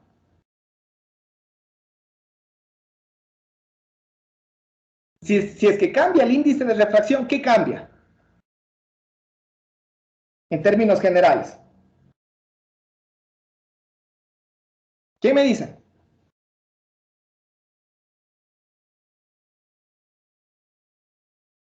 ¿No? ¿Nadie? El índice de refracción lo que provoca es una variación en el trayecto del enlace, ¿no? Por eso es que analizábamos que el trayecto puede llegar a curvarse, ¿no? Pero cuando nosotros hacemos la simplificación de este modelo, asumimos un trayecto recto, pero esa curvatura se establece en la curvatura terrestre, ¿no? Ahí se inserta. Entonces, si cambia la refractividad o el coíndice de refractividad o la refracción en el medio, lo que cambiaría es ¿qué cosa? La protuberancia, ¿no? En uno tendría esto, en otro tendría esto y así sucesivamente. Entonces, ahí sí, el momento que un edificio se alza más que otro o estas condiciones empiezan a cambiar, ahí sí, por ejemplo, los rayos causados por la difracción o en este caso, si es que tenía antes un enlace parcialmente obstruido, puede convertirse en uno completamente obstruido, ¿no? Entonces, eso ya genera unos cambios abruptos ya completamente en la señal recibida, ¿sí? Sobre todo cuando un enlace que era parcialmente o tenía una línea de vista parcial, si es que se eleva, por ejemplo, la protuberancia de la Tierra, se puede llegar a obstruir completamente y se pueden llegar a tener valores de desvanecimiento de 10, de 15, hasta de 20 dB, solamente por ese pequeño cambio, ¿no? Es decir, en inicio había línea de vista y después por un cambio solamente en las características troposféricas que se debe a los cambios de humedad, a los cambios de temperatura, etcétera, hay obstrucción y va a haber un desvanecimiento muy fuerte, ¿no? Entonces, esas son consideraciones que justamente dependen de las características físicas del medio, ¿no? Y esas son algunas, otras pueden deberse por existencia de nubes, por la lluvia, etcétera, ¿sí? En general, bueno, esto ya les había mencionado, se da a causa de la variación de la pérdida básica de propagación, ¿sí? Entonces, eso obviamente va a provocar variación en la potencia recibida, ¿sí? En condiciones normales, ¿sí? En condiciones normales, nosotros vamos a denominarle a la potencia que se está recibiendo, ¿sí? Como la potencia recibida nominal, denominada P sub 0, ¿sí? Esa va a ser la potencia media en condiciones normales. Entonces, en otras palabras, nosotros podemos ir midiendo la potencia y nosotros vamos a tener siempre, ¿no? Siempre vamos a tener unas pequeñas o ligeras variaciones, más o menos de esta forma, ¿no? Eso se da a causa de las mismas o de las componentes de ruido, de las mismas componentes de absorción del medio de propagación, ¿no? Entonces, no es que siempre va a ser completamente plana la potencia que se está recibiendo, va a tener estas pequeñas variaciones que técnicamente se denomina centelleo, ¿sí? Estas pequeñas variaciones se denominan centelleo, pero por ahí empieza, entonces, el valor medio de todas estas, ¿no es cierto? Esta se denomina P sub 0, que sería la potencia nominal, ¿sí? Pero por ahí de pronto empieza a haber un decremento ya importante de la señal y después de pronto otra vez sube, ¿sí? Todo esto es un desvanecimiento porque ya empezó la señal a reducirse, ¿sí? E incluso, ya si nosotros seguimos sacando los valores medios, el nuevo valor medio ya va a dejar de ser P sub 0. El nuevo valor medio de pronto va a estar por acá y de pronto se denomina un P sub F y ese es el nuevo valor medio a causa de este desvanecimiento, al menos en todo este intervalo de tiempo, ¿sí? Entonces, ahí nosotros ya vamos a considerar una condición de desvanecimiento, ¿sí? Entonces, esta reducción entre P sub 0 y este valor máximo, ¿no es cierto?, que hubo acá, ¿sí? Eso es lo que se denomina desvanecimiento y se representa con la letra F mayúscula, ¿sí? ¿Estamos? Entonces, por lo general, muchas veces este valor de P sub 0 es el que se utiliza dentro del análisis del diseño de radioenlaces, es decir, este es el que se establece como una potencia en condiciones normales y en función de esto, ya conociendo las características del medio y sabiendo qué cantidad o qué intensidad de desvanecimiento puede provocar, entonces ahí yo digo, ¿no? Ah, perfecto, entonces si yo tengo un margen de desvanecimiento de tanto, yo debería garantizar, ¿no?, que en condiciones normales yo tenga una potencia de tanto. Entonces, para tener una potencia recibida nominal de tanto, yo tengo que ya jugar en cambio con qué parámetros, con la potencia del transmisor, con la ganancia de las antenas, etcétera, ¿no? Cosas que al menos nosotros tenemos la potestad de manipular, ¿sí? Listo. Entonces, eso con respecto a eso, ¿no? Entonces, el desvanecimiento, a la final de cuentas, se define mediante esta línea, ¿no? Que es la reducción de la potencia recibida respecto a la nominal, lo que les acabé de mencionar, ¿no? Y ahí incluso está señalado esa letra F, ¿sí? ¿Qué más? Aquí también es importante, aparte de caracterizar, bueno, ya de saber qué es el desvanecimiento, hay muchos parámetros que tenemos que ir caracterizando. Lo uno es la duración del desvanecimiento. ¿Cuánto dura el desvanecimiento? Por ejemplo, eso más, ¿no? Aquí, por ejemplo, este P sub 0 es la potencia nominal, ¿sí? Supongamos, esa es la potencia nominal, pero la sensibilidad del receptor de pronto puede estar por acá, ¿sí? Esa es la sensibilidad del receptor. Ya, entonces, si el desvanecimiento solamente llegó hasta por aquí, digamos, acá hagamos un ejemplo, ¿no? Acá yo tengo desvanecimiento, pero después otra vez sube, ¿sí? Es un desvanecimiento que no es tan profundo, ¿no es cierto? Provocó una reducción en la amplitud de la señal o en la potencia recibida, pero no provocó indisponibilidad, es decir, no provocó que el enlace se caiga porque la potencia recibida sigue estando por encima de la sensibilidad del receptor, ¿sí? ¿Estamos? Y eso es lo que en realidad se tiene siempre que garantizar, ¿sí? Que la señal esté, por más desvanecimientos que haya, que vaya a haber, esa potencia recibida siempre vaya a estar por encima de la sensibilidad del receptor. Pero en el desvanecimiento anterior, por ejemplo, a partir de aquí, ¿no es cierto? Ya empezó a haber pérdida de la señal, pérdida del enlace, ¿sí? Y sigue la señal bajando y después vuelve a subir hasta acá, que otra vez se vuelve a recuperar, supera la sensibilidad del receptor y a partir de ahí otra vez se va a tener enlace, ¿sí? Pero toda esta duración del tiempo, ¿sí? Que me parece que aquí se le establece como tau, ¿sí? Esa es la duración del desvanecimiento, ¿sí? A esto se le denomina duración del desvanecimiento y a esto se le denomina, en cambio, profundidad del desvanecimiento. Entonces, estos son los parámetros fundamentales que nosotros tenemos que ir conociendo, ¿sí? Aparte de eso, sí, también se tiene que conocer justo lo que les había mencionado, ¿no? El valor mediano de desvanecimiento, porque, por ejemplo, yo puedo tener un desvanecimiento, otro desvanecimiento, etcétera, ¿no? Y en un cierto periodo de tiempo donde se da este desvanecimiento, el valor medio correspondiente de la señal ya dejó de ser P sub 0 y ahora es este P sub F, ¿sí? Este P sub F que también va a estar dado en términos de potencia, en dBms. Entonces, ese va a ser el nuevo valor, el valor medio en condiciones de desvanecimiento. Y la diferencia, en cambio, entre el P sub 0 y el P sub F, a esto se le conoce como la depresión de Pearson, ¿sí? Y eso es muy utilizado más adelante en algunos análisis y cálculos que vamos a ir realizando, ¿no? Entonces, por el momento vámonos familiarizando con cada uno de los términos correspondientes, ¿sí? Listo, entonces esto simplemente con estos primeros términos, ¿no? Entonces la profundidad del desvanecimiento, la duración, y hay otros más, ¿no? Que ya vamos a ir analizando más adelante, que es, por ejemplo, la frecuencia de ocurrencia de los desvanecimientos, el periodo de actividad, etcétera, ¿no? Ya vamos a ir analizando. ¿Ok? Ahorita todavía estamos hablando en términos generales, ¿sí? Aquí tenemos justamente una gráfica un poquito más clara de lo que habíamos realizado anteriormente, ¿no? Esta de aquí, justamente si nosotros observamos, es la potencia media recibida, es la que se tendría en condiciones normales, ¿sí?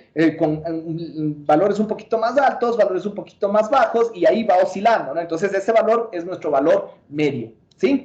Pero puede llegar un punto, ¿no es cierto?, donde nosotros vamos a tener esta condición, estas varias condiciones de desvanecimiento, ¿sí?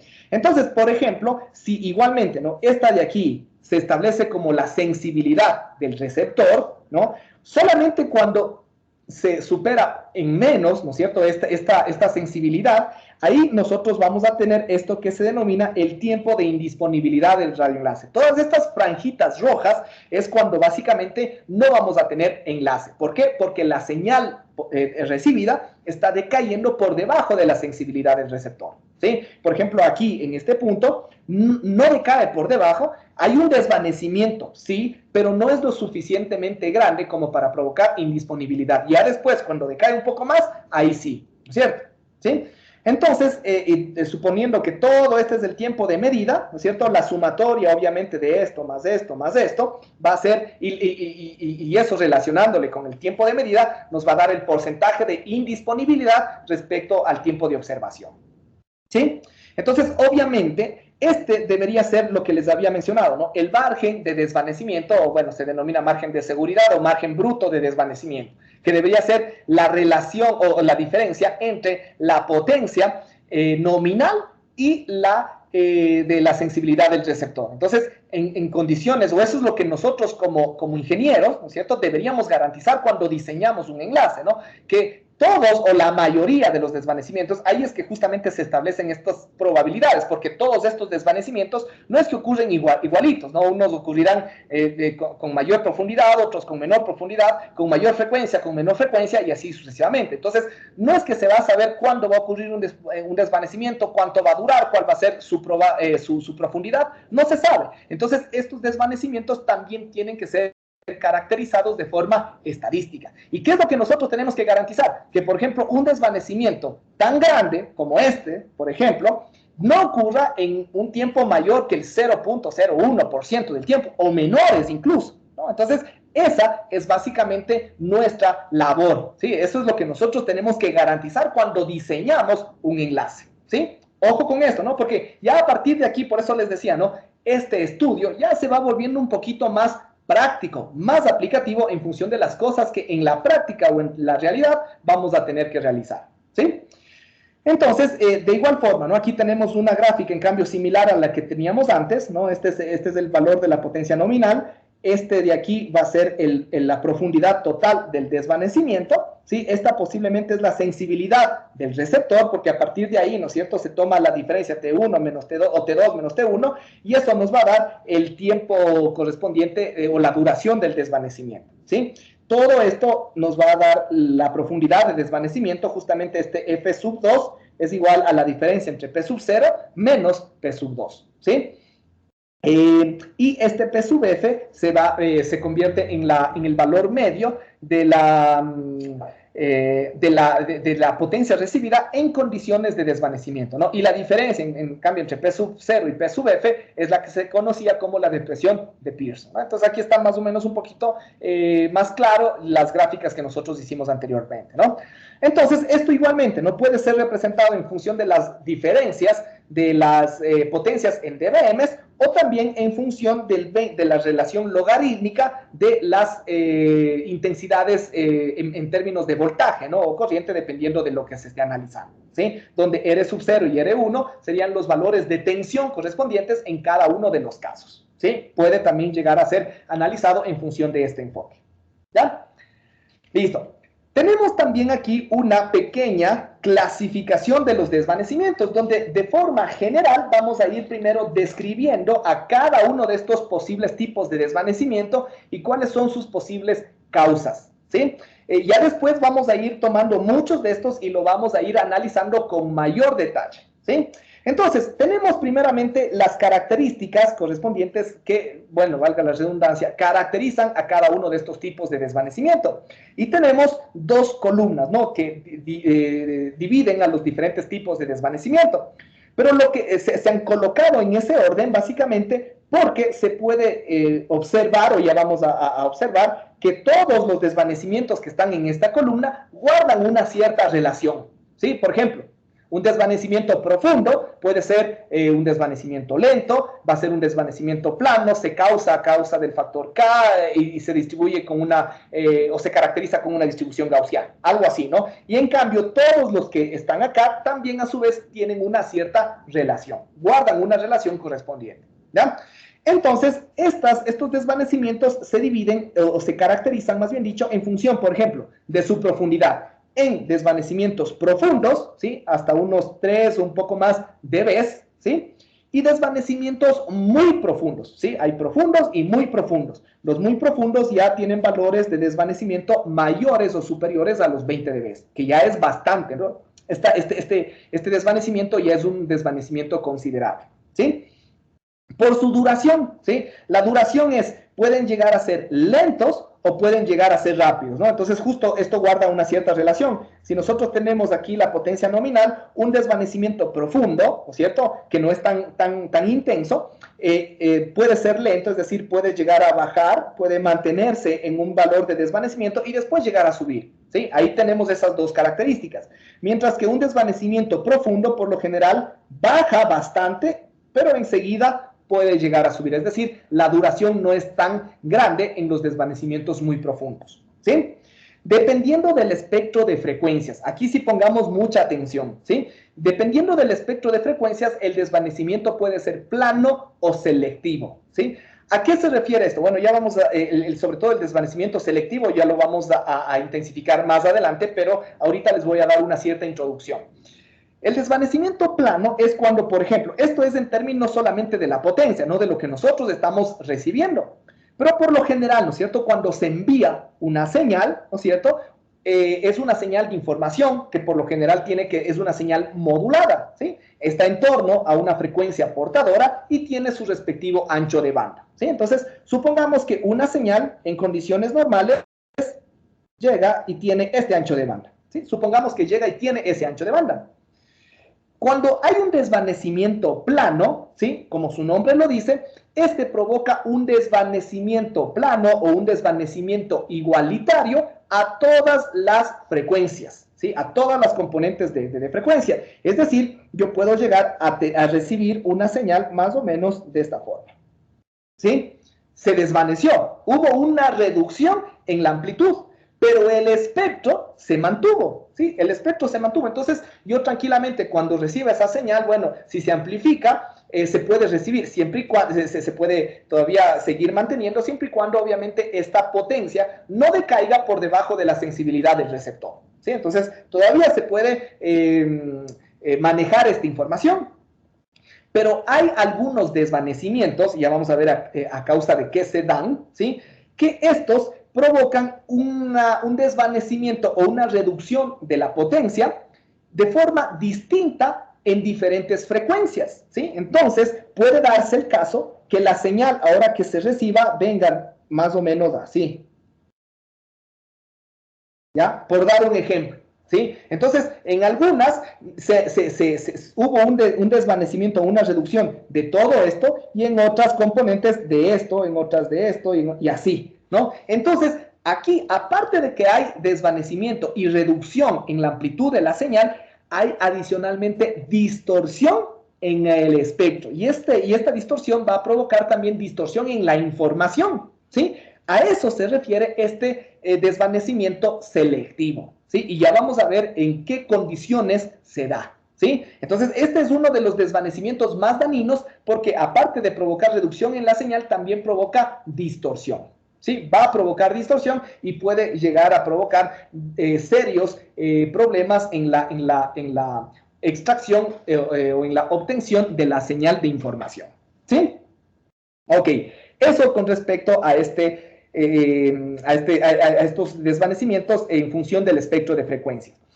En función del mecanismo de producción, es decir, ¿qué provoca el desvanecimiento? El 1 es a causa del factor K. Ya un poquito hablamos de eso, ¿no? Esto se da cuando hay una variación en el índice de refractividad. Es decir, en inicio ustedes pudieron haber determinado en función de las características de ubicación, en función de las características generales, no sé, un factor de corrección terrestre igual a 4/3. Perfecto, ¿sí? Y funciona en términos generales. Pero cuando por ahí hay una variación en la temperatura, en la humedad, etcétera, y este factor correspondiente cambia, y ahora en vez de ser 4/3 se vuelve 2/3, ¿no es cierto? La protuberancia de la Tierra cambia, ¿no es cierto? La curvatura de la Tierra se incrementa y por lo tanto un enlace que era visible se puede convertir en uno obstruido, ¿no? Entonces eso también genera un cierto desvanecimiento correspondiente, ¿no? Entonces eso se da a causa del factor K, ¿sí? A causa de la variación del factor K.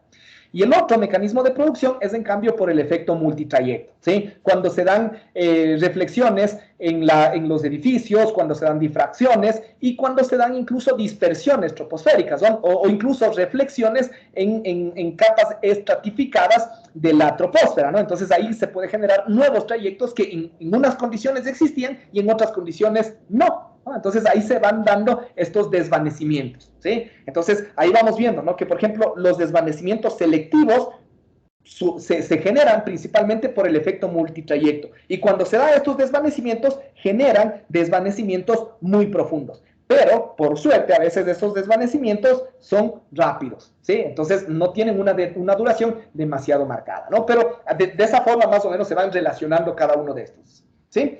En función de la distribución probabilística, ¿sí? Pueden caracterizarse mediante una distribución gaussiana, ¿sí? Cuando sobre todo son tipos de desvanecimientos solo profundos, o ya cuando son desvanecimientos muy profundos, se debería caracterizar mediante una distribución de Rayleigh o de Rice, ¿sí? Eso ya lo vamos a ver más adelante, ¿ok?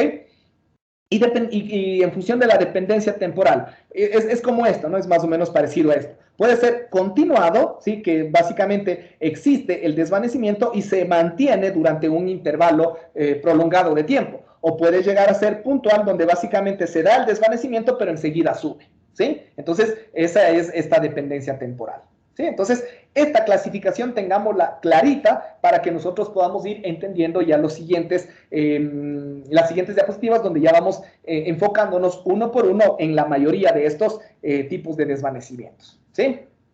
Por ejemplo, a manera general, bueno, y eso, bueno, también ya ahorita para mencionarles, también hay este tipo de desvanecimiento que es el centelleo, que ya les mencioné anteriormente, ¿no? Que eso es básicamente cuando hay unas pequeñas variaciones o fluctuaciones entre valores inferiores y superiores en torno a la potencia nominal, ¿sí? Entonces, estos valores pueden ser inferiores incluso a los 3 dB, ¿no? Estas variaciones. Entonces, ese pequeño desvanecimiento, esas pequeñas fluctuaciones se denomina centelleo, ¿ya?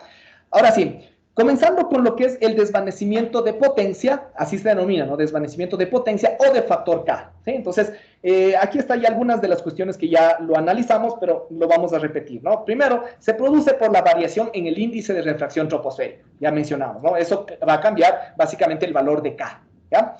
Puede convertir, también ya habíamos mencionado esto, un trayecto visible en uno obstruido, ¿sí? Por lo general, los desvanecimientos de factor K suelen ser lentos y de duración larga, ¿sí? Y con profundidades máximo de hasta unos 6 dB, ¿sí? Entonces, son profundos, pero no tan intensos, ¿sí? Entonces, esas son básicamente algunas de las características.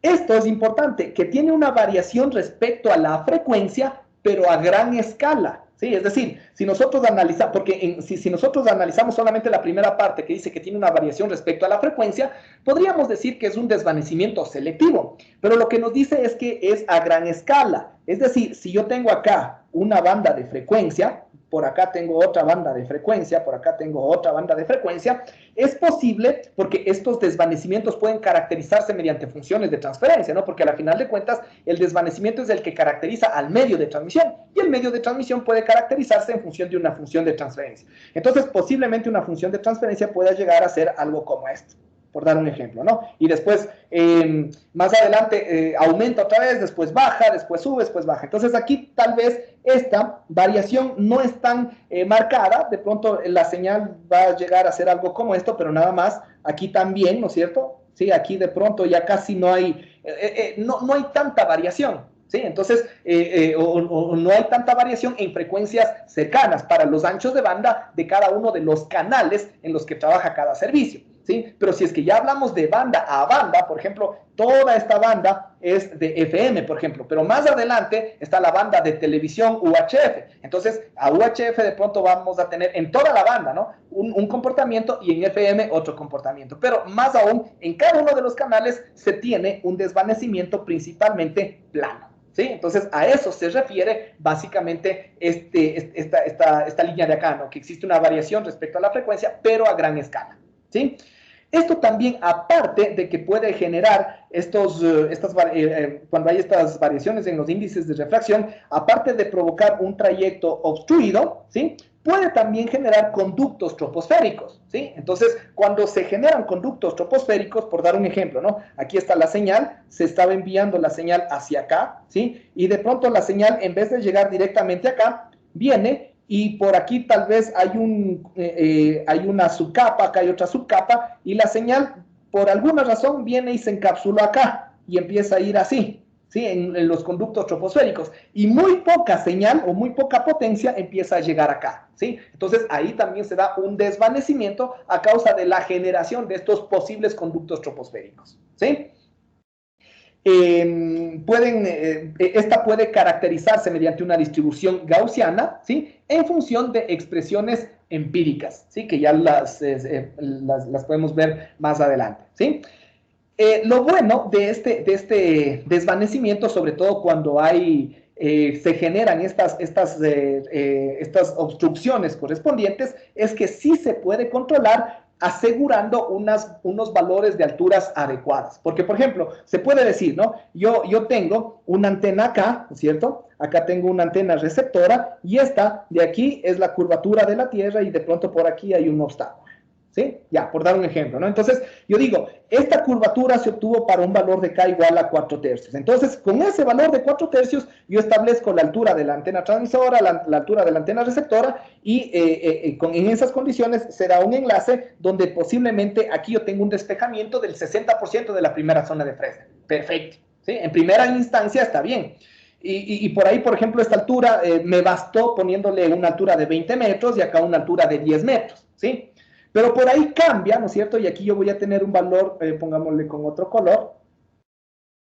De pronto vamos a tener aquí un valor de K igual a 2/3. Eso va a provocar que esto aumente, ¿no es cierto? Y por lo tanto también estoy acá, ¿sí? Más o menos. Entonces, ahí ya empezamos a dejar de tener línea de vista y muy posiblemente un enlace, ¿no? Entonces nosotros podemos decir, pero todo está bien la potencia, yo tenía un margen de desvanecimiento bastante alto, y ahora, ¿qué pasó? Entonces, de pronto, no consideramos esta posibilidad. Entonces, por eso, ¿se acuerdan que cuando analizábamos el factor K, había veces que este factor K podía fluctuar o podía cambiar, y tenía que ser especificado también de forma aleatoria o de forma estadística?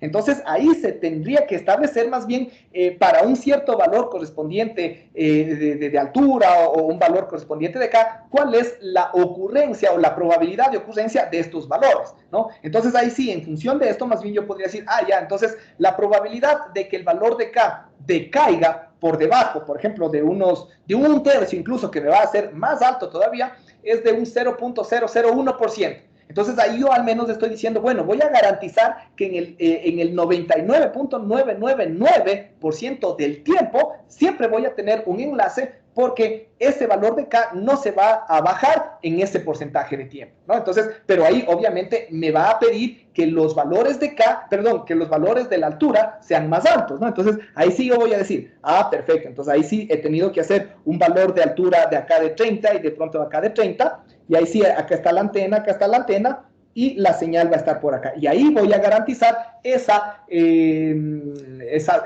zona de Fresnel, o este 0.6% de la zona de Fresnel, al menos en el 99.999% del tiempo, ¿sí? Entonces, a eso se orientan básicamente todos estos análisis estadísticos, ¿sí? Entonces, por eso les decía, este desvanecimiento de factor K puede tranquilamente controlarse mediante una elección adecuada de las alturas, ¿sí? Listo. Eso con respecto al desvanecimiento de factor K. También tenemos el desvanecimiento multitrayecto, ¿sí? El desvanecimiento multitrayecto, como ya lo analizamos en el cuadrito anterior, este sí es selectivo en frecuencia, ¿sí? Y ya vamos a determinar justamente el por qué, ¿sí? Y más que nada es selectivo en frecuencia y mucho más marcado cuando el multitrayecto se da a causa de reflexiones en el suelo. Ahí va a ser mucho más marcado esta situación, ¿sí? Ya lo vamos a ver más adelante. Esto se da, esto provoca, obviamente ya habíamos mencionado, ¿no? Cuando es selectivo en frecuencia va a provocar tanto atenuación y distorsión de la señal recibida, ¿sí? Porque es selectivo en frecuencia, también ya lo mencionamos. Esto se genera, ¿no es cierto? Esto se causa porque va a haber una interferencia entre componentes de la misma señal con diferentes trayectos, con diferentes desfases que va a llegar uno con el otro. Entonces, algunos de estos van a sumarse, otros se van a anular y otros van a provocar esta distorsión, ¿no? Porque cada uno llega con un desfase distinto, ¿sí? Estas interferencias entre las componentes, este es el efecto multitrayecto, ¿no es cierto? Se da justamente por diferentes causas, ¿no? Por reflexiones en el suelo, ¿no es cierto? Por reflexiones en obstáculos, edificios, montañas, etcétera. y por reflexiones en discontinuidades atmosféricas. Eso puede provocar tanto lo que son reflexiones o dispersiones. ¿Sí? ¿Estamos? Entonces, eso es lo que puede generarse. ¿Sí? Las reflexiones en el suelo, que generalmente son las que provocan un tipo de desvanecimiento más selectivo, que ya lo vamos a analizar más adelante, lo vamos a dejar justo para después, ¿no? Ahorita nos vamos a centrar un poquito más en el desvanecimiento multitrayecto que se genera a causa de las discontinuidades atmosféricas, ¿sí? Este desvanecimiento, ¿sí? El que se causa a raíz de las discontinuidades atmosféricas, va a depender de la distancia del enlace, va a depender de la variación del parámetro delta n, que depende obviamente de la refractividad y de las condiciones atmosféricas, va a depender del espesor de las subcapas o de las estratificaciones atmosféricas que se vayan a generar, ¿sí? De la altura a la cual se encuentra esta estratificación y obviamente también al grado de estratificación, ¿no? Es decir, si yo tengo aquí un transmisor, acá tengo el receptor, puede darse que yo vaya a tener acá una subcapa, otra subcapa, y ahí en cada una de estas se va dando diferentes trayectos, ¿no? Aparte, depende, como se decía, de los espesores, de a qué altura está, de cada una de estas cuestiones depende, ¿sí? En este caso se puede aplicar distintas distribuciones. Nuevamente, verán, les hago mucha mención en esto. Estos análisis que vamos a realizar de los desvanecimientos son análisis estadísticos, ¿sí? No son análisis determinísticos en los cuales yo voy a decir aquí el valor de campo, de pérdidas o de desvanecimiento va a ser exactamente este. No, nosotros vamos a establecer la probabilidad de ocurrencia de un desvanecimiento de 40 dB es de tanto, ¿sí? O para que ocurra un desvanecimiento, para tener una probabilidad de desvanecimiento de 0.004%, el desvanecimiento que provoca esa probabilidad es este, ¿sí? Así es como nosotros tenemos que tratar esto, ¿no? Entonces, hay distintas distribuciones probabilísticas que se enfocan en distintas aplicaciones. Por ejemplo, cuando existe, y esto ustedes recordarán, ¿no? Me imagino que ustedes lo recuerdan, esto lo analizamos en las distribuciones de probabilidad, cuando tenemos justamente un rayo directo, ¿no?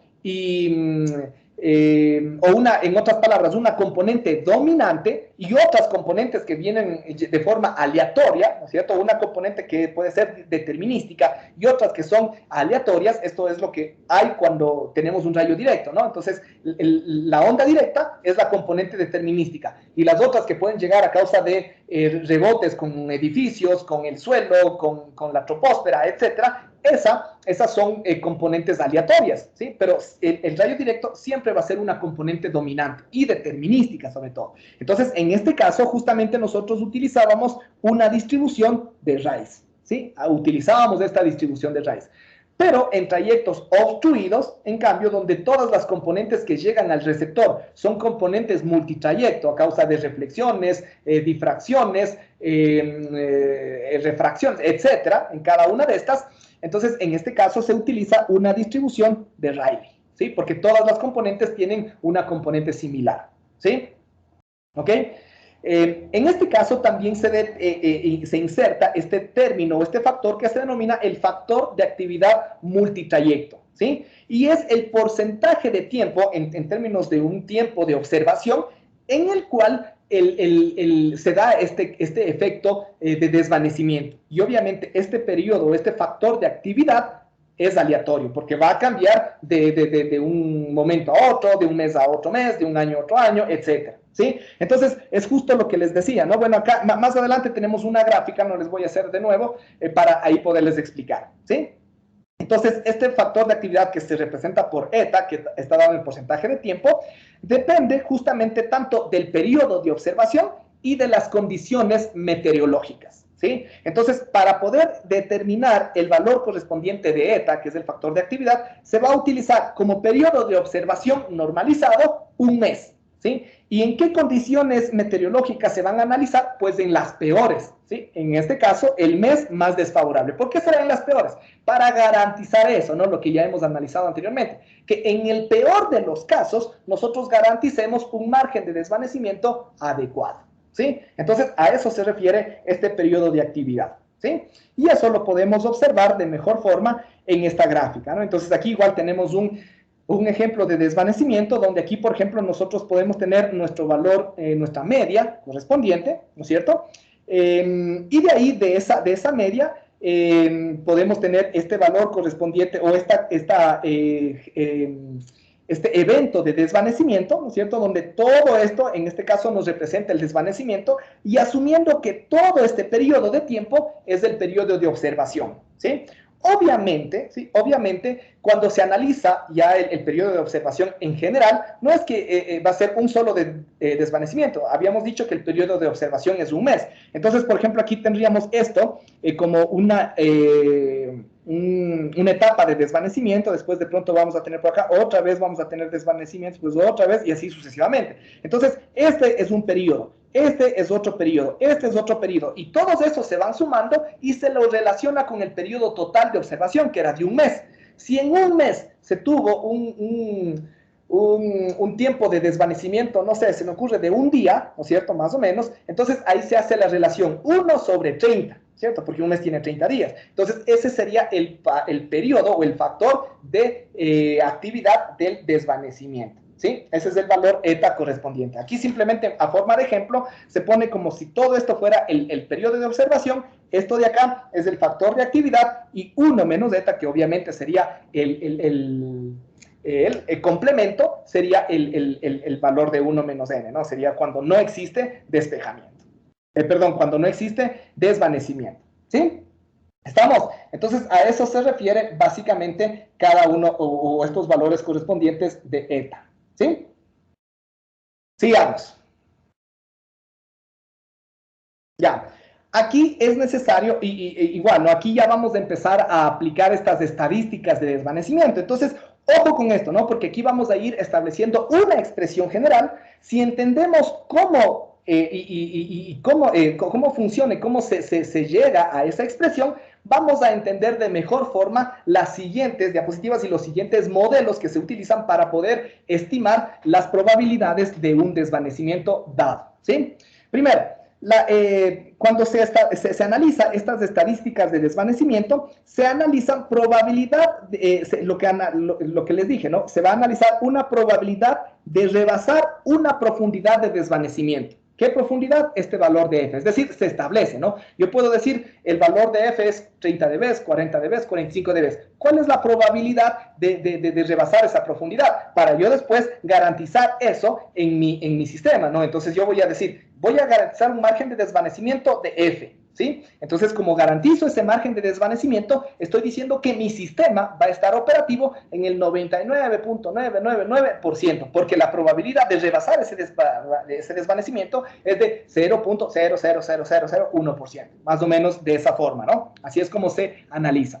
Entonces, aquí justamente también tenemos que analizar estos nuevos parámetros, ¿no? Que es la frecuencia del desvanecimiento, es decir, ¿cuántas veces ocurre un desvanecimiento en un periodo de tiempo correspondiente, ¿no? Entonces, por ejemplo, por darles un ejemplo, en un día ocurrió un desvanecimiento 3 veces, ¿sí? O en un mes ocurrió un desvanecimiento de ese valor, ¿no? Del valor de F, porque estamos caracterizando un valor específico, ¿sí? En un mes ocurrió, por ejemplo, un desvanecimiento de 40 dB 4 veces. A eso se refiere la frecuencia de los desvanecimientos. Ahora, cada desvanecimiento obviamente baja o llega a ese valor, ¿sí? O inferior, ¿no es cierto? Y va a tener una duración, ¿no? Es decir, en el cual el valor del desvanecimiento estuvo por encima de ese valor F, ¿sí? Entonces, esa duración en un desvanecimiento va a ser, no sé, se me ocurre de 2 milisegundos.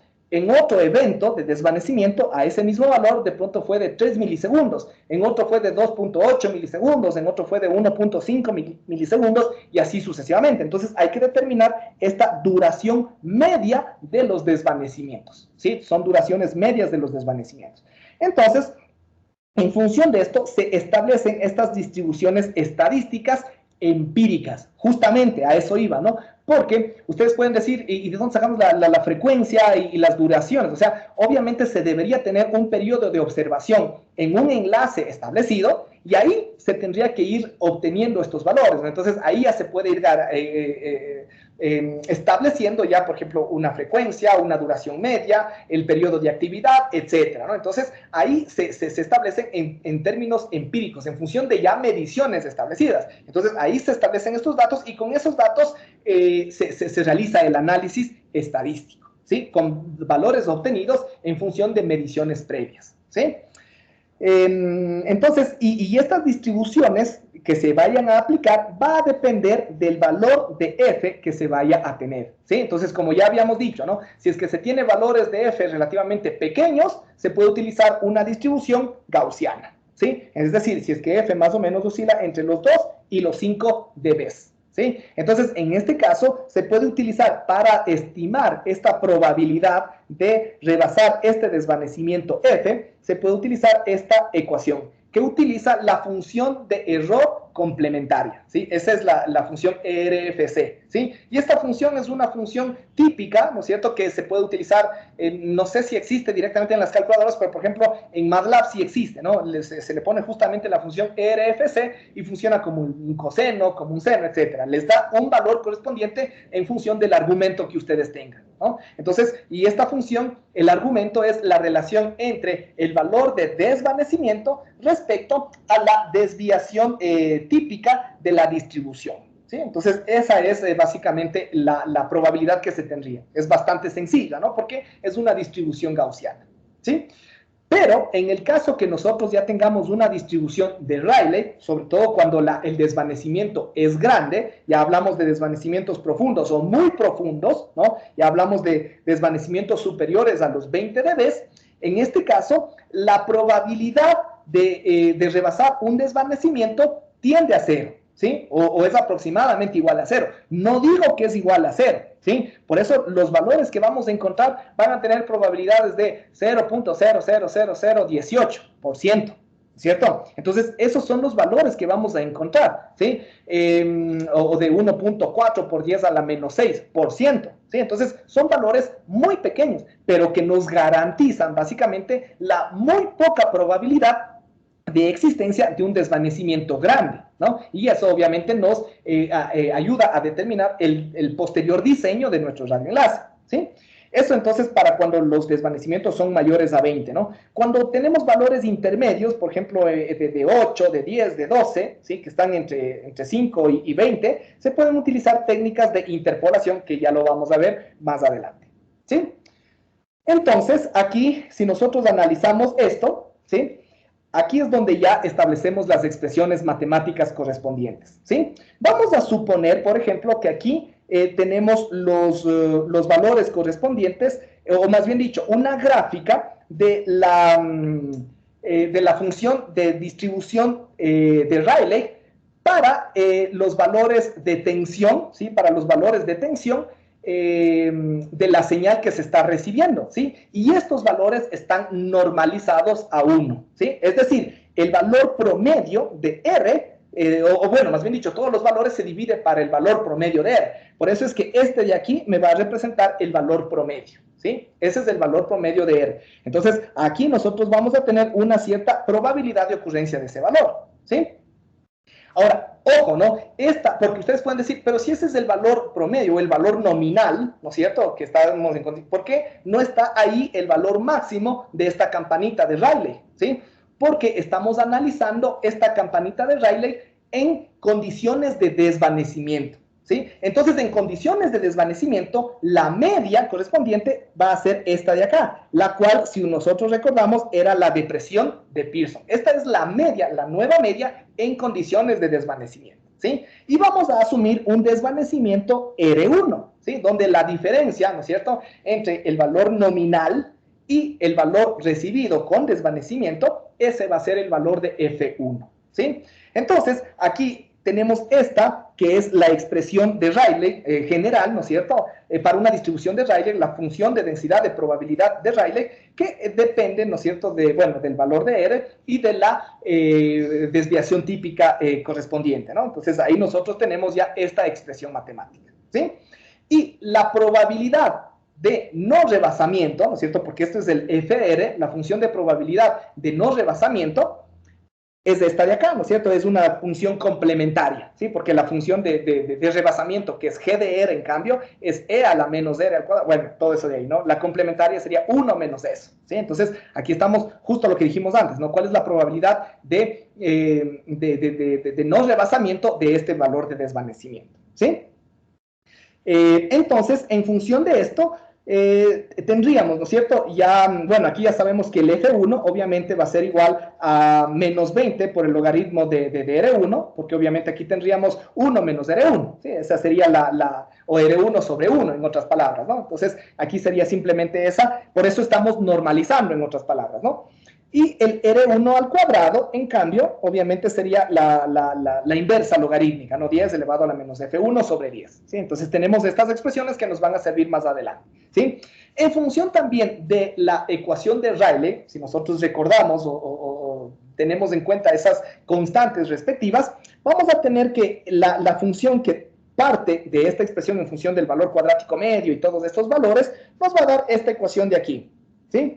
El menos 20 logaritmo de la media, ¿no es cierto? De la depresión de Pearson es igual a 1.59 menos del 10 logaritmo de la desviación, ¿ya? Entonces, ahí sí, con estas expresiones vamos a ir estableciendo estas expresiones que son condicionales, ¿sí? Son condicionales, ¿por qué? Porque me dice, ¿cuál es la probabilidad de rebasar un desvanecimiento, ¿no es cierto? F1, si es que la distribución es de Rayleigh. Eso me implica esta distribución condicional, ¿sí?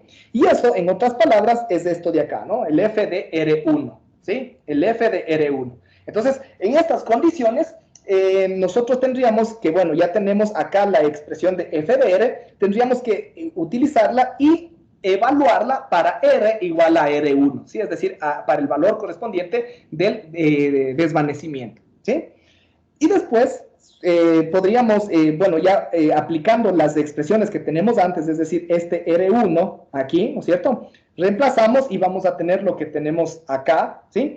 Y conociendo, ¿no? Bueno, en realidad ya habíamos mencionado que esto se aplica para profundidades, perdón, para probabilidades muy pequeñitas, ¿sí? Muy pequeñitas. Entonces, podríamos asumir que el argumento del exponencial es muy pequeño, ¿sí? Y cuando se asume eso, ¿no es cierto?, pues, se puede llegar a esto, ¿no? Al 1 menos d a la menos x, básicamente es aproximadamente igual a, perdón, es aproximadamente igual a x, ¿sí? Entonces, eso es justamente lo que nosotros aplicamos en esta expresión, ¿sí? Esta se denomina la ley de 10 dB por décadas, porque si nosotros aumentamos el desvanecimiento en 10 dB, 10 dB, 10 dB, lo que vamos a aumentar en la probabilidad es una década, ¿no? Es decir, 90%, 99%, 99.9%, 99.99%, y así sucesivamente, ¿no? Entonces, eso es lo que nos representa esta ley, ¿sí? Y eso obviamente podemos demostrarlo, ¿no? Listo. Y finalmente, si nosotros establecemos ya el valor correspondiente, ¿sí? Porque esta es la expresión general, pero si nosotros ya le aplicamos el factor de actividad dentro de un tiempo de observación, entonces simplemente lo que vamos a hacer es multiplicarle esta probabilidad por ese factor de actividad que habíamos dicho que es eta, ¿sí? Entonces eso es lo que nosotros le multiplicamos y ahí sí, esta expresión que nosotros tenemos aquí va a ser la probabilidad de rebasamiento de un desvanecimiento igual a F1, ¿sí? Esa es la probabilidad, ¿sí? Entonces, en estas condiciones, ¿sí? En estas condiciones, en función de algunas recomendaciones, que ya lo vamos a ver más adelante, esta probabilidad de llegar a un desvanecimiento se generaliza mediante esta ecuación, que es igual únicamente a P sub 0 por 10 elevado a la menos F sobre 10, ¿sí? Esa es la expresión general, donde este valor de P sub 0 se denomina factor de aparición del desvanecimiento, y en muchas de los métodos y recomendaciones utilizadas para caracterizar el desvanecimiento, esos métodos establecen la forma en la cual se calcula el valor de P sub 0. Porque P sub 0 es básicamente lo que es un poquito más complejo obtener, porque ya obteniendo P sub 0 simplemente se reemplaza el valor de F, sea de 20, de 30, de 40 dB, y ya se va a obtener esa probabilidad, ¿sí? Ya se va a obtener directamente esa probabilidad. Entonces, la próxima clase ya vamos a ir analizando cada uno de estos métodos, justamente para ir caracterizando esta probabilidad en este desvanecimiento multitrayecto, y posteriormente ya vamos a comenzar analizando los otros tipos, ¿no? También el desvanecimiento multitrayecto por reflexión en el suelo, el desvanecimiento selectivo, etc. Pero la mayoría o todos estos parten básicamente de esta ecuación. Esta es la ecuación fundamental, ¿sí? Y por ejemplo, hay una de las personas que establece uno de los modelos, que es Moholy. Él ha realizado una relación entre P sub 0 y el factor de actividad eta, que se da a partir de esta ecuación que nosotros tenemos aquí, ¿sí? Entonces ahí se puede obtener el valor de eta en función de P sub 0 o el valor de P sub 0 en función de eta, ¿sí? Entonces también se puede aplicar esta generación, ¿sí? Pero si no se conoce este factor de actividad, vamos a ir analizando los siguientes métodos de estimación del desvanecimiento, ¿sí? Listo, chicos. No sé si de pronto antes de finalizar alguien tiene alguna duda, alguna pregunta tal vez. ¿No? ¿Ninguno? Ok, entonces hasta ahí nos vamos a quedar el día de hoy. Voy a finalizar la grabación y a terminar la clase. Muchísimas gracias, chicos. Que pasen una buena tarde. Hasta luego. Gracias, Inge. Hasta luego. Gracias, Inge. Hasta luego.